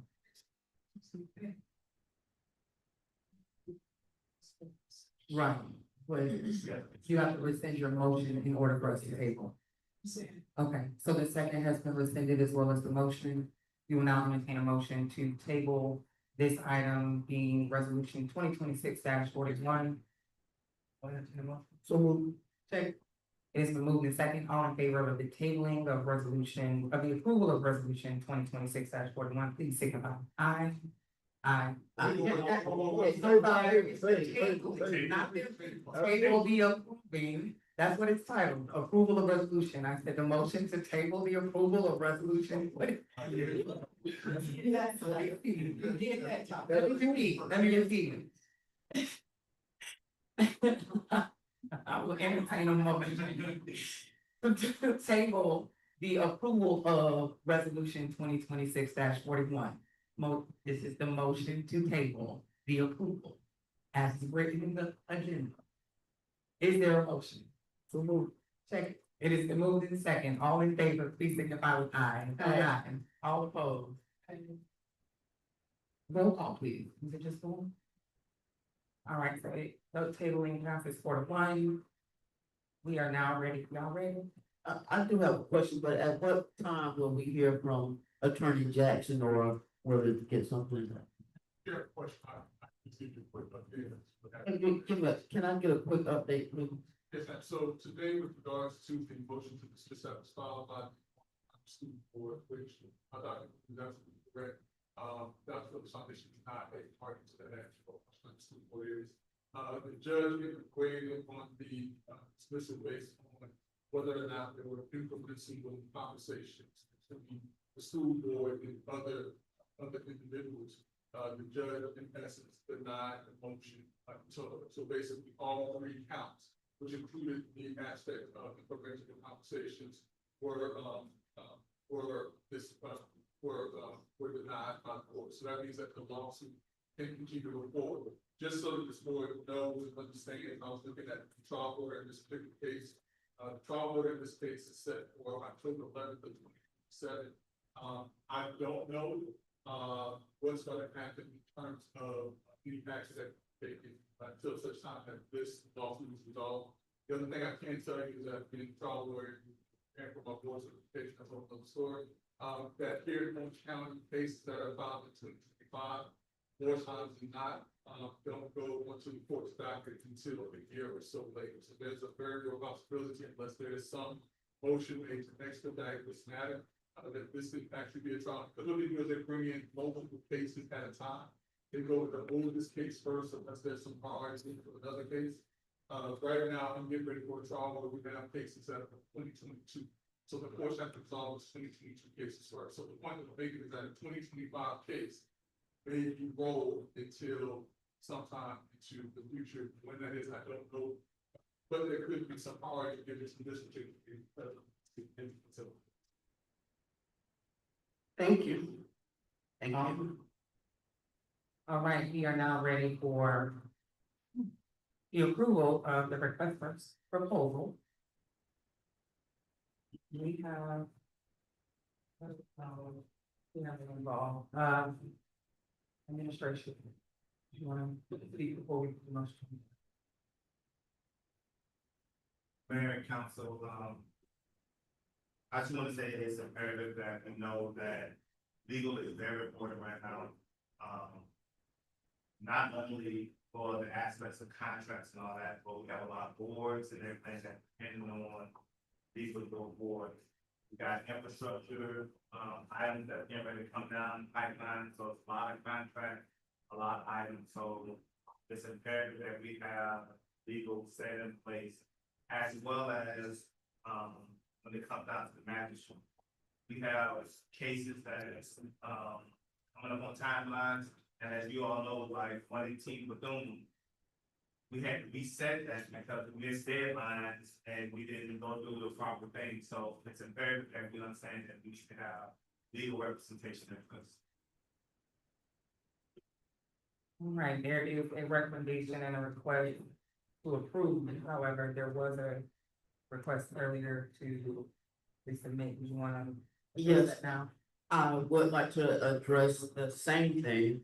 If we could, either take the item or I can make a motion to request to send the RFP back out again, to see if we get any other takers, yeah. That's the motion. That's my motion. The motion is to resubmit the RFP for general counsel. Or, If, I have a question then, I mean, if we table it, can we table it and still send it out for RFP, or do we have to, or do I have to make a? Because my motion, what I would really like to see happen is to send the RFP back out. Attorney Johnson. So please assist me with making this motion, Attorney Jackson. Yes, and so technically, we're going to just push this with an also another time, date that does not give you direction to send the RFP out again for either one. If the intent of council board is to send the request for proposed funding, which is appropriate circumstances, as you see it, that should be a motion not to table, but should be seen for additional request for. So I'd like to make a motion to send the RFP back out for other legal counsel. So no rescission. It's been moved, is there a second? Or should. Are you seconding? He can't, he just, No? who moved, he's, Councilman, you moved it, right? she presented the moved, motion. she made the motion. Are you moving or second? You're moving. Yeah. Is there a second? Going one. One. Guys, for lack of a second, did you wanna make your comment before we? I move on did, to- I was gonna actually concur with, Councilwoman, Jordan, because at the end of the day, I think if we do put it back out for RFP and we don't get any hits on it, we're gonna go with, this firm. But, you know, like I said, I do believe in fairness, there's only one that submitted an application, we had 60 people that, actually reviewed, I think you said, and we had no hits on it, that's atrocious. If you ask me, you got somebody that's willing to come in our community and they seem to be pretty fit to actually, sit in that capacity in terms of a legal perspective to do the job that we need to do. And at the end of the day, if they're not doing the job we need to do, we can get rid of them. But I would like to look at the contractual, issue of it also. I don't know exactly how that looks, but I know according to the charter, we hire and fire at the end of the day. So I would definitely, consider giving this firm an opportunity to come in and do what we need, because we need some legal guidance right now, being that we haven't had one in some time, well, besides, Attorney Jackson's doing a sensational job, but I know he, referenced to, doing the magistrate, but I wanna do whatever the board wanna do, if we could, I know he spoke about not being able to table the item. And the RFP just failed because of the lack of second. What do we do right now? You know what I'm saying? Like, because if we vote it down, we're gonna be right back in the same position that we was in before. Where Ashton has to do another RFP, and this could potentially be the same firm that put the RFP out. And here we are again, so it's like, what are we doing? But I thought I heard. Councilman Jordan. I don't know if this is. Yeah, make it make sense to me, because that's my question. Yeah, but what I thought I heard Councilwoman Jordan say is that she wanted to send it out for an RFP. Yes. But then I heard that you made a motion to resend it out for an RFP. Right. But then there was no second. And so, although Councilwoman Jordan made an intimation that she wanted to go back out for RFP, the motion that she did second, so it died like this. Right. So this puts us back in position to now put it back out for RFP, because we got. No, but it doesn't, that motion died. No, I'm talking about just in general, Right. we gotta put another RFP out. Well, that's when you can accept what you have right now. Yeah, it's still on the table. Right, that's what I'm saying, so like, I think sitting up here as leaders and decision makers, like, we're the voice of the voices, right? We are the ones, we're the stakeholders, we're the ones that's got to make the tough decision, not a tough decision. Make up, you know what I'm saying, it's not an easy thing, but I don't think this is a tough decision. But I do respect my colleagues and wanting to get more information, if that makes sense. That's why I move forward to table it. So if we table it, it's gonna come back to us anyway. Right? Versus sitting here doing an RFP and it's gonna fail because of the second, lack of second. But if you table the item, guess what? Our next council meeting, they're gonna be sitting right back in the same spot. And if there's no one else, because the RFP window has closed, right? And I think this will give us the opportunity to really digest and understand. And what position that we're sitting in terms of getting legal and seeking legal counsel that we need for the town. What are we positioning ourselves to do right now, right? It failed because of a lack of second to do an RFP. So if I sit here and say, let's table the item, this same firm is gonna be right back before, hopefully they're back for us during our next council meeting, because if they're not, we're gonna be right back at the drawing board. I'm trying to find someone to, potentially, serve in this capacity. Which you would be, Attorney Jackson, because you've been sitting there for some months now. I'm just somewhat puzzled on the position that we're in right now. And I'm trying to wrap my head around it also, and trying to make educated decisions on how we can move forward, because it's only one firm that's committed themselves to one sort this time. So, like I said, whatever you guys wanna do, let's make, good decisions over here. Once again, did you have a question to come? I have a question, do you wanna?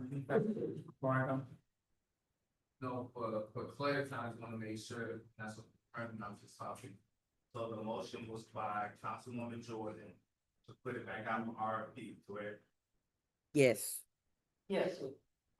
In the film, because like I said, Fail. I moved it, So Councilman Black, Right. yeah, I moved it, with question. But no one to second. right, so if Councilwoman Jordan thought she moved, you think that Councilmember Mack seconded the motion?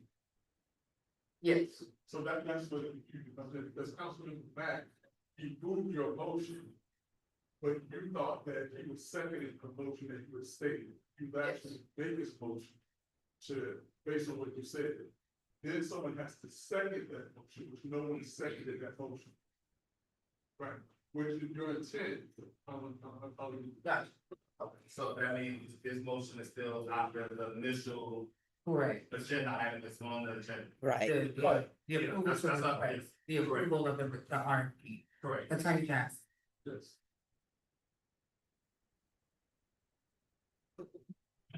If I go too far, bring me back. Yes, ma'am.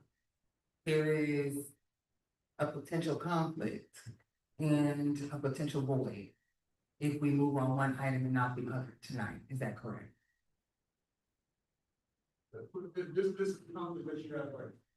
The conflict that you have right now, that you had a motion that died on lack of a second. That motion cannot be brought back up. If your question is, it cannot be brought back up until the subsequent meeting. No, okay. But you can't do it. General counsel. There's- So y'all can approve of this motion. If I go too far, bring me back.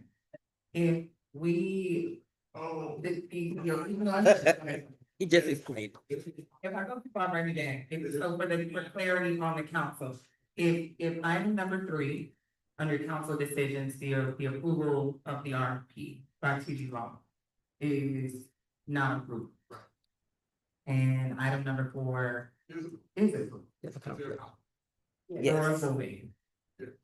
Table it. it's still a conflict. So I understand the desire to table, however, the desire to table does not alleviate the potential conflict. Because we will be without general counsel again, potentially. We have the potential to be without general counsel if one of these 2 items is passed. Do you want, I am not a jury doctor, Table do you both want items. to, Okay. Vice Mayor? Table both items. bring them back. If it fails, because for lack of second, then we still have the opportunity to vote. Because she didn't make, so why are we going back and forth? Why are we doing that? Because the request was to table and or to resubmit the RFP, both of which are completely valid. However, they have consequences, so I want us, so before we make another decision, I want us to be aware of any adverse action that could happen as a result of passing one, passing both, passing none, and what holes that still leaves open. We have code enforcement concerns, we have legal counsel concerns. So if one of those is filled, we leave a gap somewhere else. So I just wanna make sure that we're aware. I understand what you said, so let's stop speaking around. So if we pass for Attorney Jackson to be magistrate, we don't have counsel, so you get to choose an attorney. So let's vote. So if they say no, then you choose the attorney. If we vote yes for them, then they are our attorney. So either way it goes. I think the discussion back and forth, and I'm gonna say my opinion, is the biggest waste of time. Let's vote. And let's make it happen or not happen. if he's voting for magistrate, oh, well, guess what, you get to choose the attorney this time. And then it goes back out for RFP, if they don't like it again, then you get to choose the attorney again, so let's vote. Let's stop talking about it and discussing about simple things that can be, if we are supposed to do what's best for the town of Eatonville according to the oath that you took and you raised your hand and you swore that Bible, what seems so hard about making a decision? That is my issue. And if it's a personal thing, go talk to your counselor. But you told God and that Bible and us that you was gonna do what's best for the town of Eatonville. So let's do a motion and let's vote. Let's stop playing around and let's get it done. If you don't want us to have counsel, that's your problem. Then we will put it back out for RFP. But this back and forth, talking, jaw jabbing, getting nothing done, nothing settled. Let's make a vote. Let's just move and let's just get it done. To alleviate, I understand what you're trying to alleviate. It's not gonna alleviate We're anything gonna- if you don't vote. One at a time. my suggestion would be to table the magistrate. And that way, he'll still be the attorney temporarily. On the interim, until we can say, okay, because at the end of the day, it failed because it left a second, but they're still on the agenda, right? We still gotta put an RFP out, which doesn't make no sense to me, but we gotta do what we gotta do. We already have an attorney. It's not like we don't have an attorney at this present time, okay? And I know a lot of people don't like to talk up here, but that's what your job is. Sit up here and we can filibuster. Go back and forth and talk about You sit here and submit. I know what you're saying to me, and I'm You sit here and submit. All right. And according to the open. And if I can say this, One at a time. you got the right to get up and lead a meeting if that's what you choose to do, Just like you did. but I don't wanna lead. I don't like it, so let's vote. And you can't force anybody to I vote can't on what force they don't somebody vote on to either. trust the right, just like you did. I don't wanna be We're gonna arguing, yield to Attorney Jackson. I don't wanna We be have arguing comment. about it, I'm just thinking facts right now, and the fact of the matter is that we're making very bad decisions up here. I'll agree with that. Attorney Jackson, your comment? So the only comment that I have is that two out of those you have, you all, issue is either number one to be vote to, regulate this council or to vote to table. The option that you have for the special magistrate is to either vote to table it, vote to approve it, or vote to send out our, those are your options, right? Because you've already made a vote to dissolve the again, or to leave that. That died. That failed. You cannot bring that motion back up until it's. So the only option you have right now, which you be long, is to vote to table or vote to accept. The three options that you have for the special magistrate is to vote to accept, vote to reject it, vote to send out RFP, and vote to take trash out. My option would be to table both items, both. That way, we'll be right back where we started at the drawing board, right? And that gives us opportunity to, perhaps even speak to each individual one-on-one, because I haven't had an opportunity to speak to them other than going out there to the audience because I want to, speak to them. But I think if we want to really get down to really getting to know this firm, let's meet with an individual, right? And then we got another meeting in 2 weeks. And then we can make an ultimate decision on whether we want to keep them or don't keep them, right? But I think me personally, I would keep them. That's my opinion from what I've got. Now, do I want to sit down and continue speaking with them? Yes, of course. Because I know all of the guys, I know everything that's coming down the pipeline. We're dealing with so much right now, right? And I've been sitting up here going on 11 years, and I'm telling you, I don't see a whole lot of things that have occurred and happened and making bad decisions that hurt the town. And I don't want to put us in a detrimental spot because it's already atrocious on what's going on right now. If you ask me personally, and people don't want to hear what people got to say because people don't want to hear the truth. The truth of the matter is that we need to make better decisions up here. And the decisions that we're making up here, and we can't sit up here and keep bickering and moaning about it. I gotta be up at 12 tonight. to be to work at 1 o'clock, and I'm not complaining. Okay, good, let's I'm not- stop, let's do. One, Like I said, though, we can have a filibuster, hey, we can sit here all night, for all I'm concerned. And you got that right to get up and leave out of here if you want to. And you do too. But I don't want to leave. But I don't want to. Council, we get ready to vote. There is an item on the agenda. It is the approval of the request for proposal submitted by TG Law for hire as general legal services for the town of Eatonville. I will entertain a motion. Move. Second. It's been moved in second. All in favor of the approval of the RFP submitted by TG Law signify with aye. Aye. All opposed? The ayes have it. We have legal counsel. When the council amendment to give the authority to have. All right, we are ready for the next item on the agenda. It is the approval of the request for proposal submitted by Attorney Greg Jackson for hire as special magistrate services for code enforcement hearings. I will entertain a motion. So move. It has been moved. Is there a second? It has been moved in second. All in favor of the approval of the RFP submitted by Attorney Jackson for magistrate services, please signify with aye. Aye. Okay. All opposed? The ayes have it. We now have a council and a magistrate. Madam Mayor. For the record, Councilwoman Jordan stepped out and was not a part of that vote. So it passed. 4-4-0. Right, but I wanted it to be on the record that she said step out. Okay. All right, we are now ready for the approval of resolution 2026-45. Establishing the Eatonville Heritage Tourism District. Is King the preamble? Hold on, let me stop.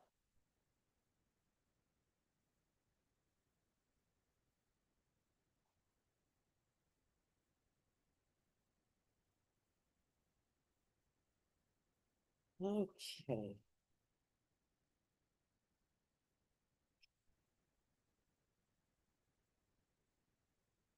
Madam Mayor, resolution number 2026-45.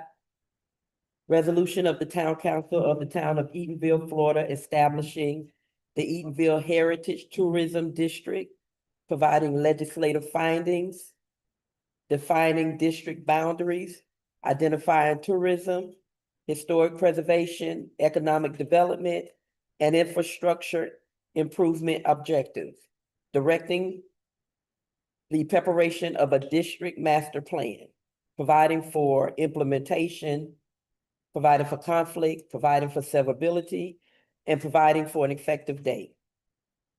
You have heard the preamble. Is there a motion? It's been moved. Is there a second? I second this motion. Do we have any questions or comments? Yes, I actually would like to hear from Mr. Johnson, if you can meet us at the left back. In the meantime, Vice Mayor, questions? Yes, I do. Is this the same thing that the PEC just presented? Mac and Creek. Oh. He's second. She motioned. And they said the town heard it.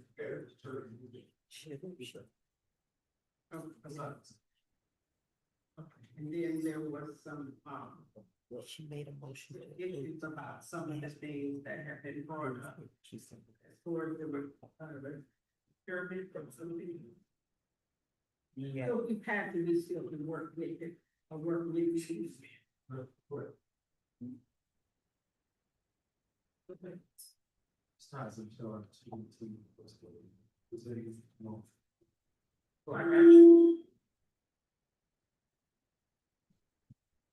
So, thank you, Mr. Johnson. I was just going to elaborate, like you said, this is in support of the initiative that the town of Eatonville CRA has started with their application to the TDC.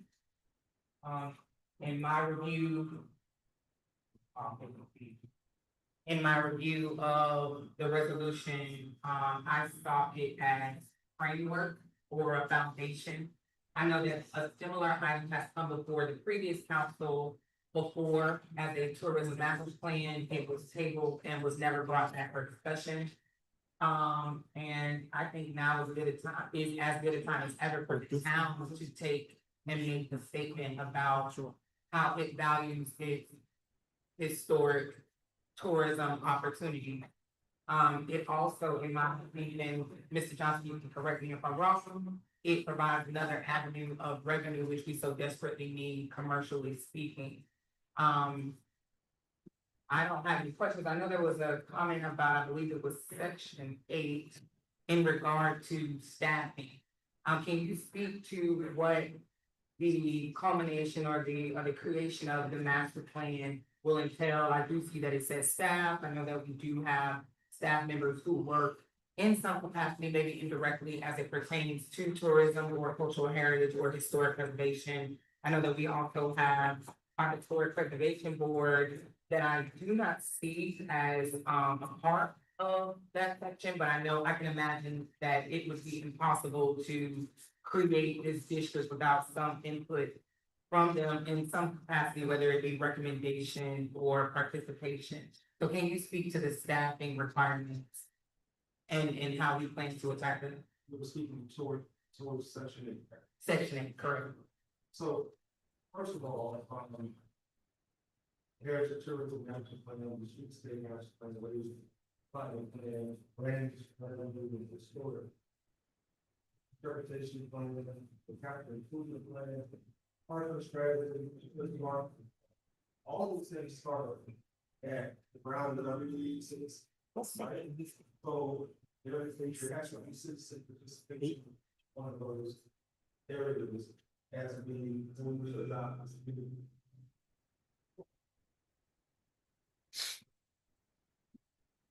So our staffing, the town staff is more than adequate. The sheriff, Solomon, is more than adequate to walk us through the planning portions of each one of these. There's already something about there's already a street state plan that the town is already working. It's just codifying that needs to be presented to the board of action. The wayfinding plan, that's in your CRA plan to create wayfinding signs and all that. So some of that does not necessarily have to go through the citizen participation process. The range strategy.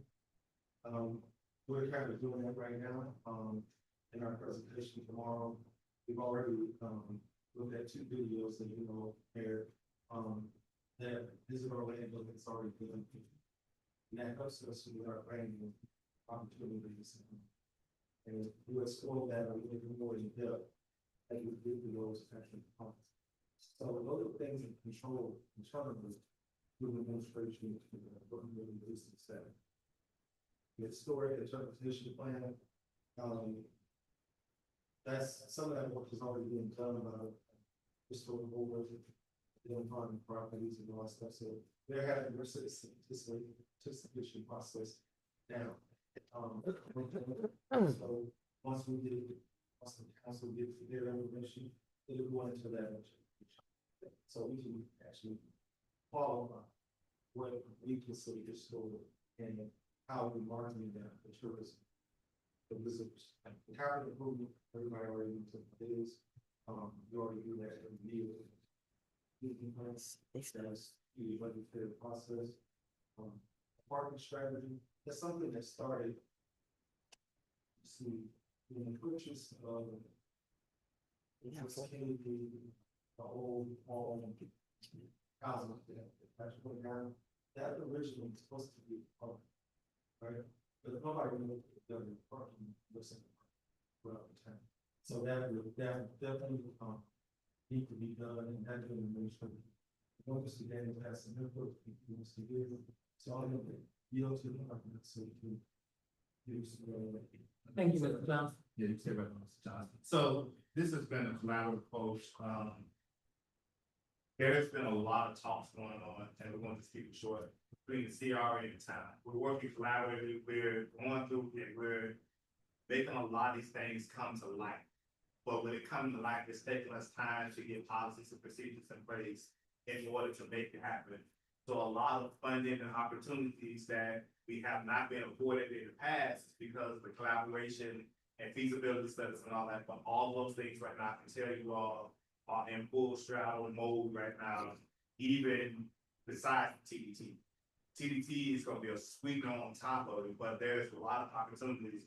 But we just gotta put this historic district stuff in place in order to make it happen. Do we have any questions for Mr. Johnson or CAO Gaines? Councilwoman Randall?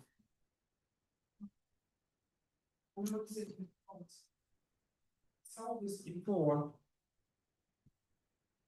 St. Lawrence AME Church was the founding entity for this town, 1881, 6 years for the town. Is there any reason other than, the church is being a religious institution that is not included in your tourism? I brought this to, I believe I brought this to your attention before. Why did you move on? Received in terms of preservation or Well, basically, you have a list of, destinations and do it as a part of the. I don't have a problem just adding the same policy. We did just add that. Yeah, but I'm saying, There was no intention right on the side of that. yeah, but I brought this to your attention before. Well, there's a grant with historic churches, I'm not talking twice. No, to know that, no, what I'm saying, this document, it doesn't have to be for fun, but just a list that St. Lawrence gave the church. So let me jump. Because so many people piggyback off of St. Lawrence in the church. And we don't get recognized, par for whatever we're trying to create. That's all. So- That's what we add. Doesn't mean that you're funding. We just add. Right, so we're gonna make sure that that's there, and that was a part of when Mr. Johnson and I said, I talked about the historic district. That's why what we started and what we ended in, St. Lawrence will be a part of it, and then now they're going to Ashford also, Councilwoman, when it come down to the historical markers and all those things, the national parks and all that stuff. So all these things that we're talking about, historic preservation and all that, all this going to get enrolled in. This is a working document, this is just a landing, was a start. But this is definitely a working project, and then Mr. Johnson, I think we talked last week that we're gonna bring all of the nonprofits and the entities that go along with the historic district together to get input, because we need the input from you all to really make this a more robust, historic district. And I would like to add to that because my concern when this topic of discussion came before the last council was the inventory of assets that was listed. And my pushback to what was proposed then was ownership. So even if you at the time, the master plan was listing assets that do not belong to the town. And so to force those entities into something without having those discussions first was premature and inappropriate. So this gives us a chance to lay a foundation on a generic basis and then build from there, because as historic and as significant as St. Lawrence AME is, so is Macedonian Missionary Baptist. They're a year apart. And then so is Life Center, and so is Open Door. There are a number of entities that are we know to be historically significant that are not listed in detail, but this is really just the groundwork. So if we're going to list St. Lawrence, then we better go through and list every church that is in the historic district that is a contributing dwelling to this district, in addition to all other assets, whether owned by the town or not, that contribute to this historic tourism district. But instead of restricting ourselves in a resolution, my personal opinion is that it is more appropriate to be broad so that we are not stuck with only St. Lawrence or only the Mosley House or only Club Eaton. It's really more of a foundation than it is anything. And again, like Vice Mayor brought out, there is opportunity to enhance this. But what it does is it supports some of the initiatives that we already have going, that you're aware of in the CRA, as well as their application to the TDT, as well as the collaboration between both the entities. Also understand that, once you, with this resolution passes, there still has to be a cultural heritage tourism district established. So that's a map that you, okay, it has to be to.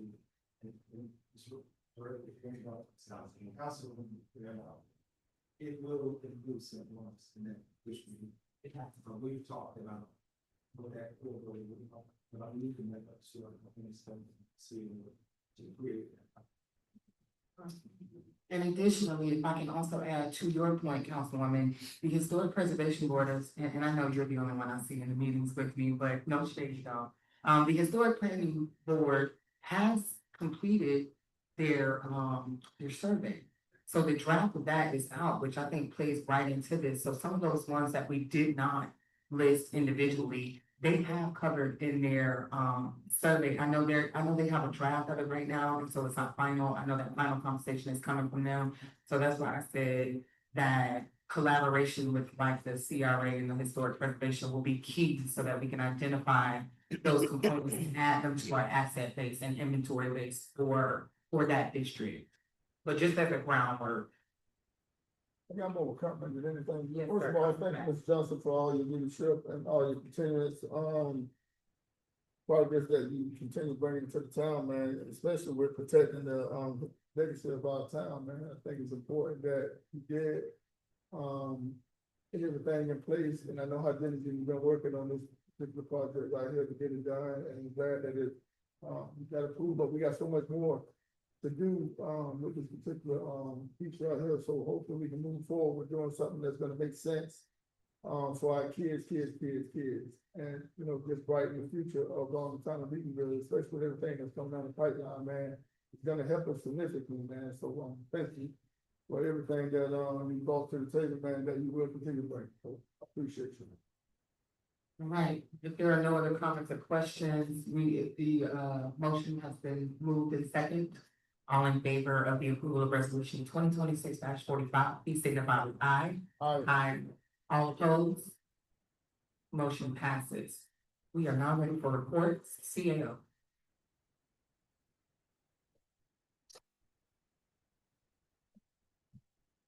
Thank you, Mayor Council. Thank you for the hard work tonight to get us to another level. I'm just gonna say high level with a couple things. It's been a long night. I'm gonna start off with some information so everybody can hear it. First thing is, this upcoming Friday, August 7th, will be the last day for Lieutenant Lampkin. He has decided, he's still gonna be around with us. Chief and I have been having some conversations. He's still gonna be around with us, but he's moving to, be a reserve deputy. That's number one. Number two, on yesterday morning, I received an email.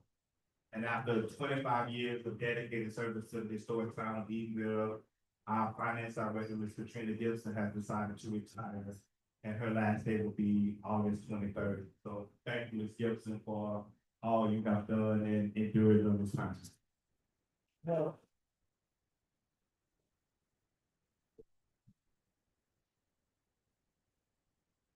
Don't give us this. With all that being said, we did have money that was placed aside in the budget, and we had already been working along with them, along with Ms. Gibson. Goldman Wolf, who was referred to us by Carways and Ingram, who was our auditors. They recommended Goldman Wolf, so we have a piggyback situation that's happening right now. They're gonna come in to help us with financial services, with budgets and everything, so that's already in play. They're updating our chart of accounts, so they will be sitting down with me and Ms. Gibson on Thursday, and they'll be ready for, workshop on next Tuesday. Also during this time, with Ms. Gibson, we have also now officially have hired an accounts payable position. That position now is filled. It has been over 2.5 years. Somewhere around there. So that has now filled. Some exciting news, we're looking at insurance right now. We know that's one of the big things that is the budget and all that. So we are in talks with a new carrier, dealing with property and casualty and benefits. And preliminarily, right now with, what they are offering, same amount of coverage and some, if the property tax thing was to pass, on this one line item alone, we've already saved that money. So that's huge, if that was to take place. And also this, money is already going, we've already talked about the power center, how it has went through the rigorous process of permitting. There was one kind of fire and all those things, so those are things that's in motion, and that's what. Thank you, CAO. Attorney Johnson. I just want to say, I'm excited to work with the city law. I don't know them, but I have just speak with them. I see them very interesting for this week in place, so I'm looking forward to just, how I really work. Speaking, and how it's working, any speaking knowledge that they need before the issue to help with the local town. The other thing I want to do is I want to thank this council for allowing me to sit town attorney for this sort of Eatonville. As I indicated before, I've heard about Eatonville for a number of years, and just to be able to help and guide this town, even for a short period of time, been an honor and privilege.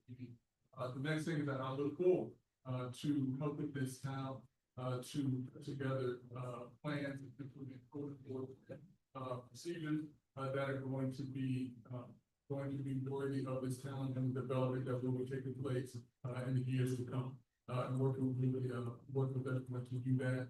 And lastly, I've known Ms. Gibson for the past 12 years. I've given her trouble, she's given me trouble, but at the end of the day, she's a great person, a great resource. And she's going to be sorting this, if not by you all, by me, because I don't have anybody to bother. Come pick up my chair.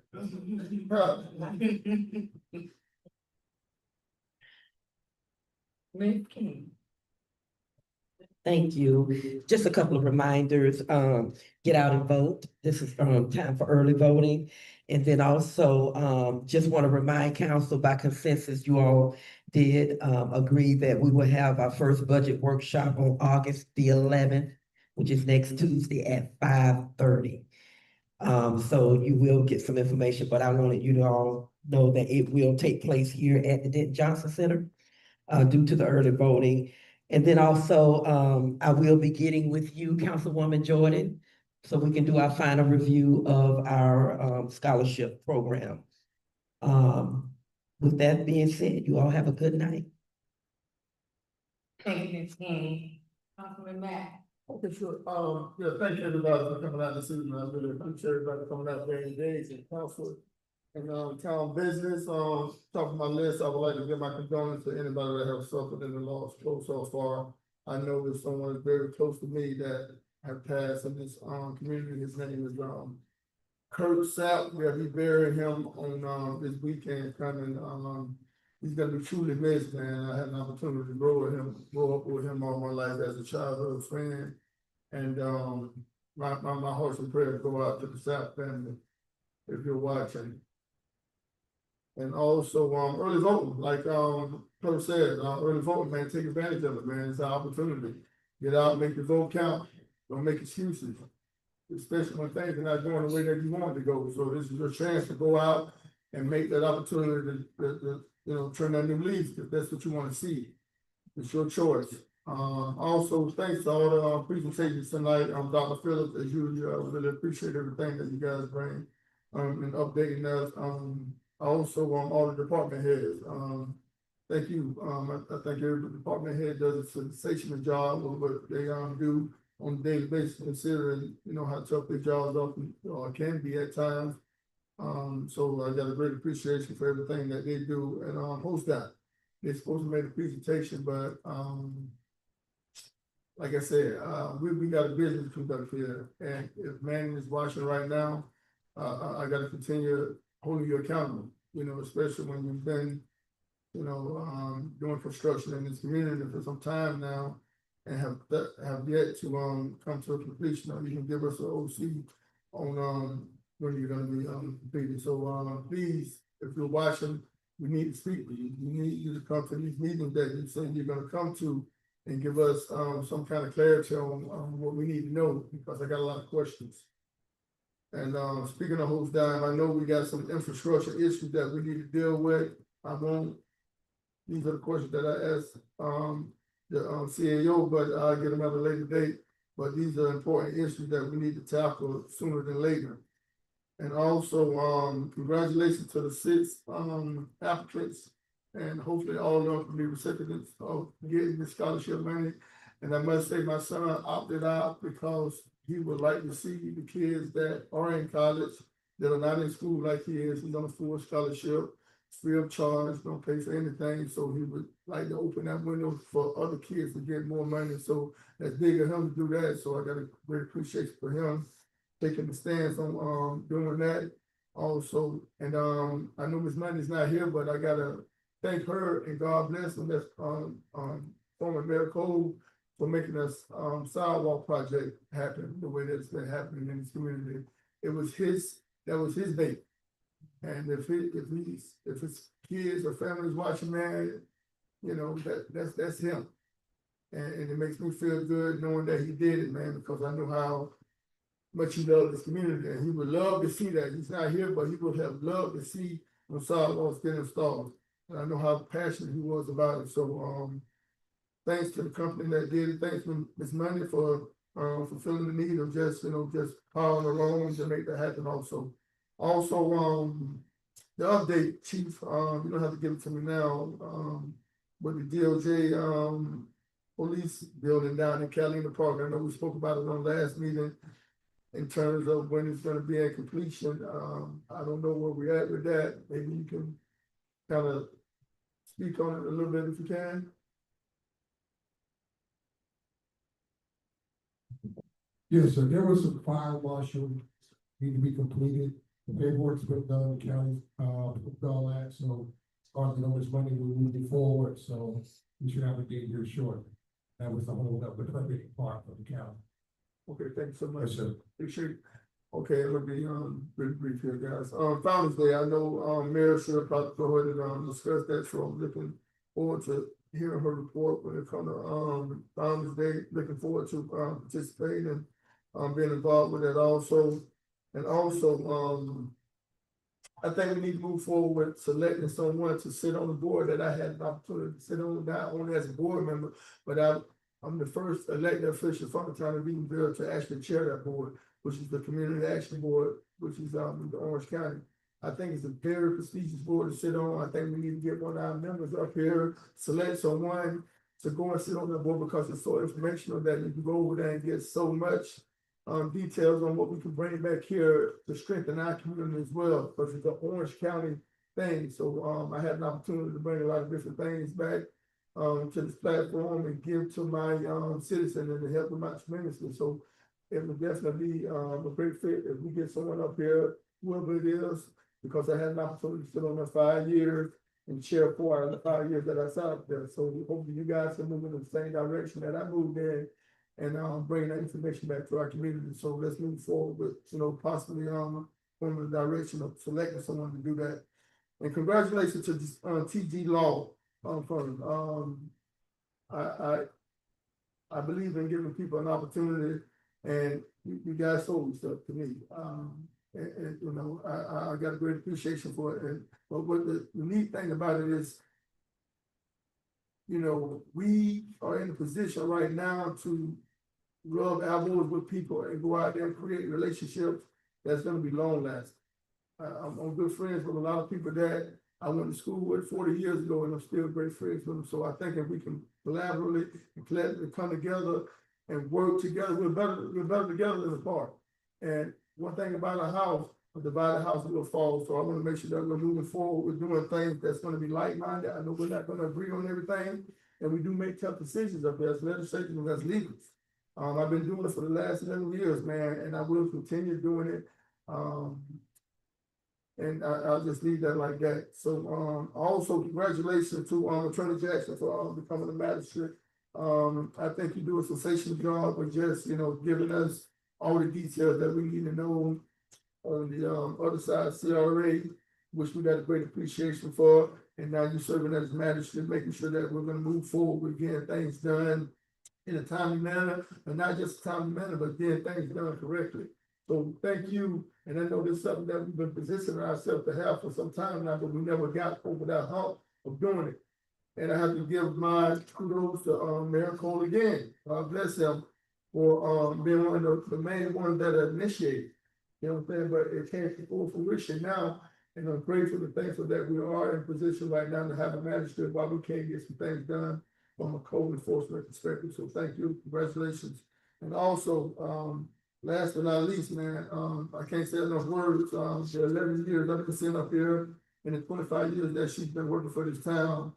I can't, man, I shouldn't say it, can't think of a better person to serve as a finance director, as an employee, as someone that I got great respect for. You're gonna be truly missed. Good luck with all your endeavors, moving forward. I wish you the best. I know it wasn't an easy thing for you to do, but, with that being said, I wish you the best in everything that's, coming at you. I know God is gonna continue blessing you like he has always. And, if all minds and hearts are clear, that's my report. Y'all have a great evening. I'd like to thank everybody for coming out and engaging with us in the town business. It's kind of like my mic is on, so I'm on the outside voice. But I wanna, again, Mrs. Gibson, I certainly appreciate all your hard work and dedication that you have had, with the town of Eatonville. Hopefully I'll see her before, she moves on. I'd like to congratulate TQ Law. And I'm definitely looking forward to working with you all, here, and also to, Attorney Jackson. So I really do, appreciate the work you guys, and I'm super excited to see what we have that we can continue, down the road.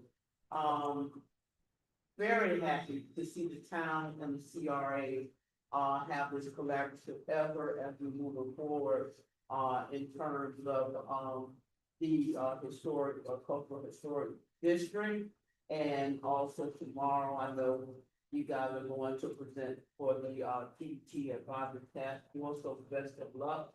With that presentation tomorrow, I feel like we are positioning ourselves very well to be successful here in the town. Thank you, Ms. King, for the update with the Bruce and Winnie Mount Scholarship.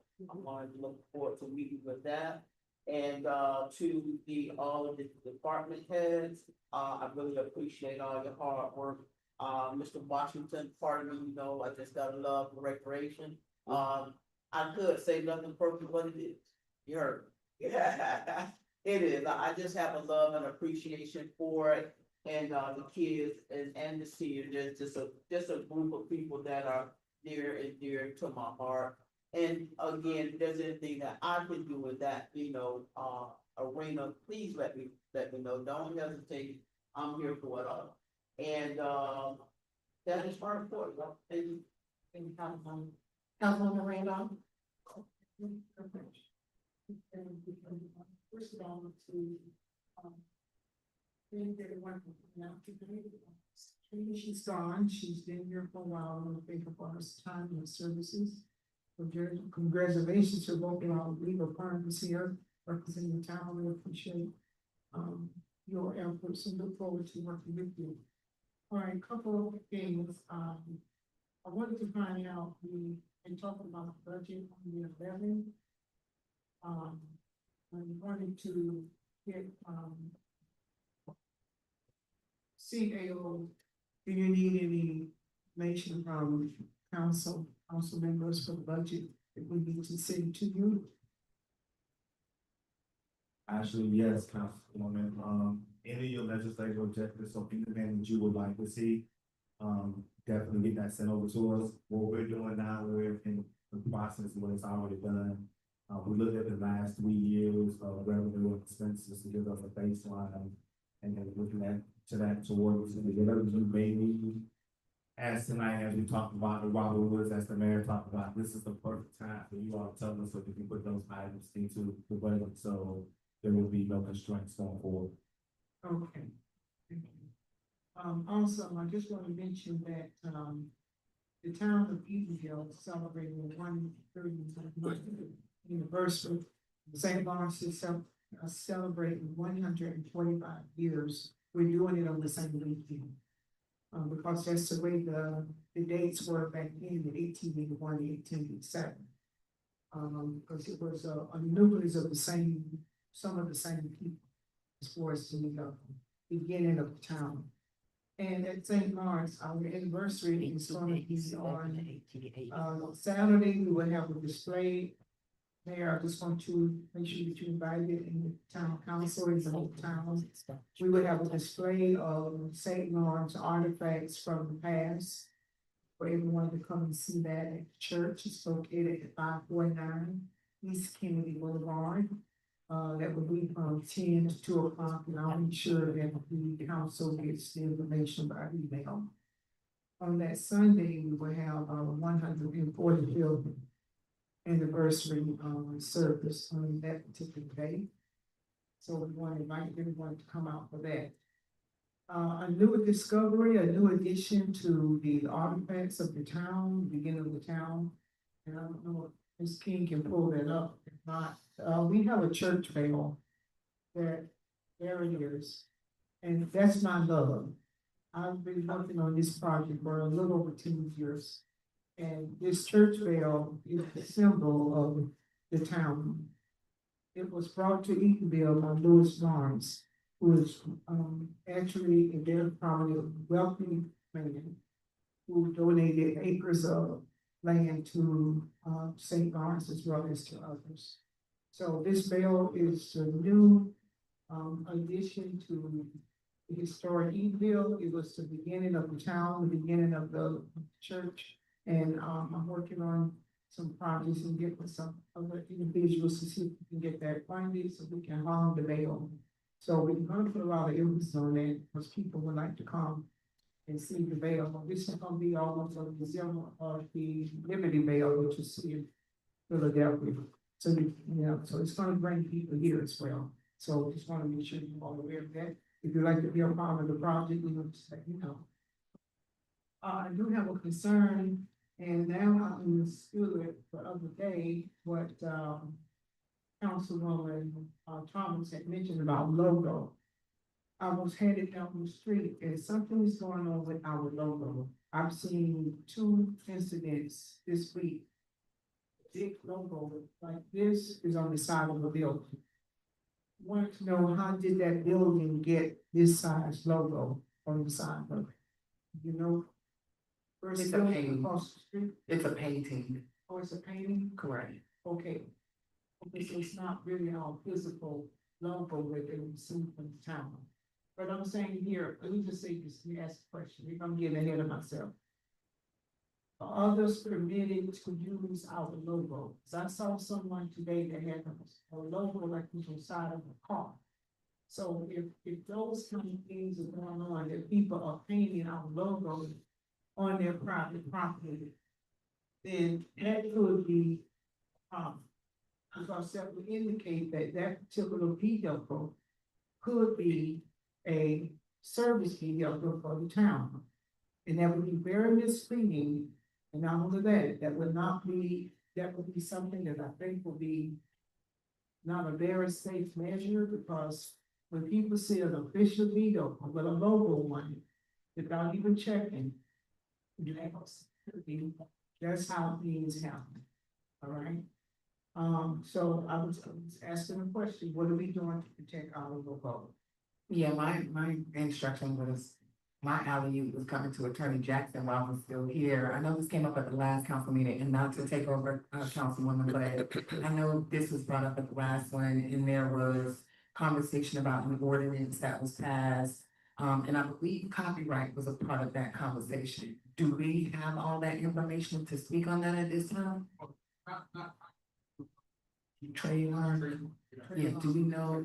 But I will say this, trademark or not, what I'm hearing from Councilman Randall is the concern. Someone is posting an official logo of the town, certainly is, when the very instances of the town of the town where you have people that put lights on the cars and have logos and they post like, I'm not saying it's what they're doing, but that is, it's concerning, there is, some efforts to get that as a trademark. Those are good brands, law, they take care of us. I did do some digging, Councilwoman, just to find out exactly what we had in code and the trademark and copyright conversation, so I didn't want to speak prematurely. I'll leave that to the jury's doctor. Mayor, is that we passed a resolution. But what happened was we didn't have the procedures in place. Implementing, okay, That's what it was. okay. So that the process, because they have the trademark process. I think we did a little. So you do it as state, but the way that you really truly want to do is protect yourself. My opinion, so that like this, a trademark would, alongside, not have to. You want to get those to the trademark protection. It's the member. And so if you haven't taken that step to discuss all the other things, so for the trademark, you want to go through that process and make it take. CAO, can you collaborate with our attorney to get an update for the council and then bring that back before us in case there's any additional action we need to take? I'll just send them the email. Thank you. Councilwoman, please continue. Okay. Three more items, very, okay, now, the comment that co-sign, I just want to say that, they have to be fully accountable. And you have to make sure that they're accountable, not, we want to succeed and open. We have to be very careful and make sure that we're following all of the permits and everything that needs to be done, just be user friendly and say, okay, this is my burden, whatever, we want you, whatever. We have to be very careful. Because it implement the full requirements and accountability, and they should not give a seal. Also, I wanted to know also whether or not the board would be interested in the council of them.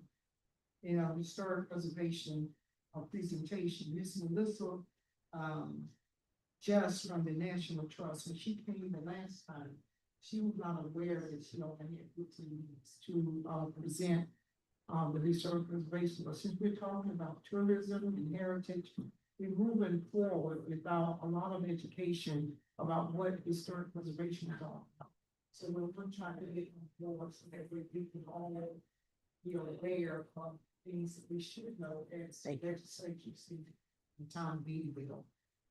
Let me see, maybe. Oh, one more. No, I don't need to announce that yet. Okay.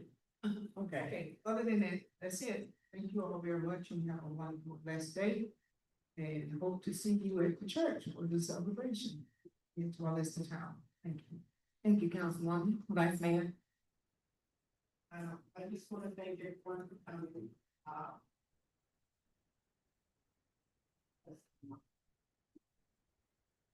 Thank you, Vice Mayor. Okay, I'll keep mine short since everybody else did. I'm gonna start with condolences. I know there are two significant ones, at least for me, and to the town of Eatonville. The Timmons family and the Great House family both have suffered losses this week. Personally, the Timmons family, they are Eatonvillians, and so their loss is in fact our loss. Our hearts and prayers most assuredly go out to them, as well as to Miss Greathouse, who just suffered a loss in her family. We love her dearly, and she is very civically engaged, and so very sorry to hear about the loss in her family. Our thoughts and prayers do go out to them. In the spirit of loss, everyone's favorite Lieutenant Lampkin and everyone's favorite Miss Gibson, some longtime Eatonville servants, and their presence will be their lack of presence will not only be missed, it will be felt, it will be impactful. Miss Gibson for me is so much more than a finance director. If she's been here 25 years, I won't tell you how long it's been since I did my community service hours in her office. But just the contribution that she has made to the town of Eatonville through so many administrations and so many different personalities is a testament to her loyalty. And so that ace in the hole, that ram in the bush that she is, I mean, she could have gave me a year where she decided to pack up and leave, but I won't hold that against a fellow rattler. And then Lieutenant Lampkin, I mean, talk about a day one and somebody who has earned his stripes in this community, earned the respect that he receives. I know some stories are friendlier than others, depending on what side of your interactions you've been in with him. But even prior to taking on the responsibility of mayor, quite the character, and so the loss of his presence will be felt. I know Chief has some shoes to fill over there.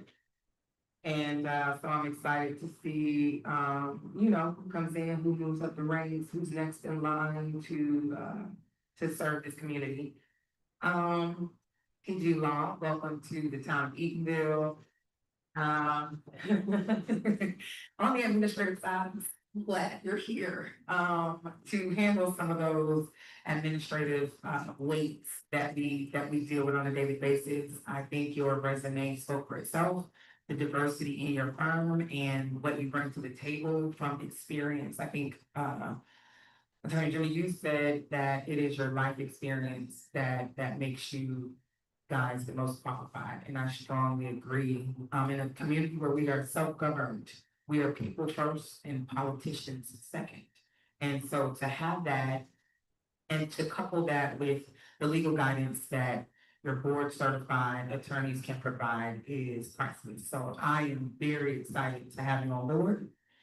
And then Attorney Jackson, you know, I've been penning this whole time anyways on the town side, so welcome To that. back-ish again.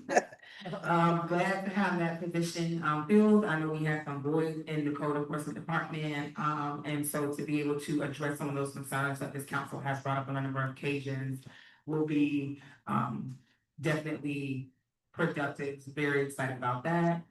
Early voting, like you have heard a number of times, you guys, we have an early voting location, there are no lines there. I mean, you can get in and get out. The ladies that hold us down every single year are doing an amazing job. They are funny.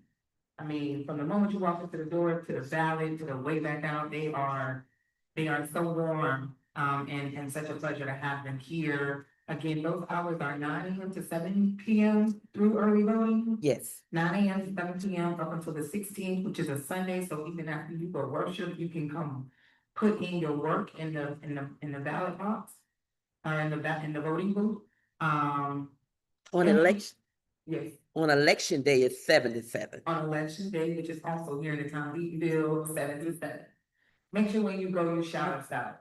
Hashtag I voted in Eatonville, hashtag I voted early. Go and tell them folks that y'all voted and y'all voted right here in the town of Eatonville. Thank you to the supervisor of elections for thinking in our rivalry to make it convenient for us to do our civic duty and vote. There would be no Eatonville if there was no voters. So thank you so much to them for that. Speaking of Eatonville, we do have Founders Day on the horizon. Make sure you tell a friend. Y'all forgive us. We had some issues with the website. And so the ability to effectively and efficiently communicate with the community has been somewhat dampened, but spread the word. Don't know how we are word of mouth individuals. Tell everybody next weekend. And it sounds like we have a full day of events. We did condense the festival to be from 4 PM to 7 PM, but I'm glad we did that because the Edgewater football Pop Warner team, if I'm not mistaken, they're the Eatonville Edgewater football team. So shout out to both of those, and starting at 9 AM, and then you can come right on over to St. Lawrence at 10 and hang out for a bit.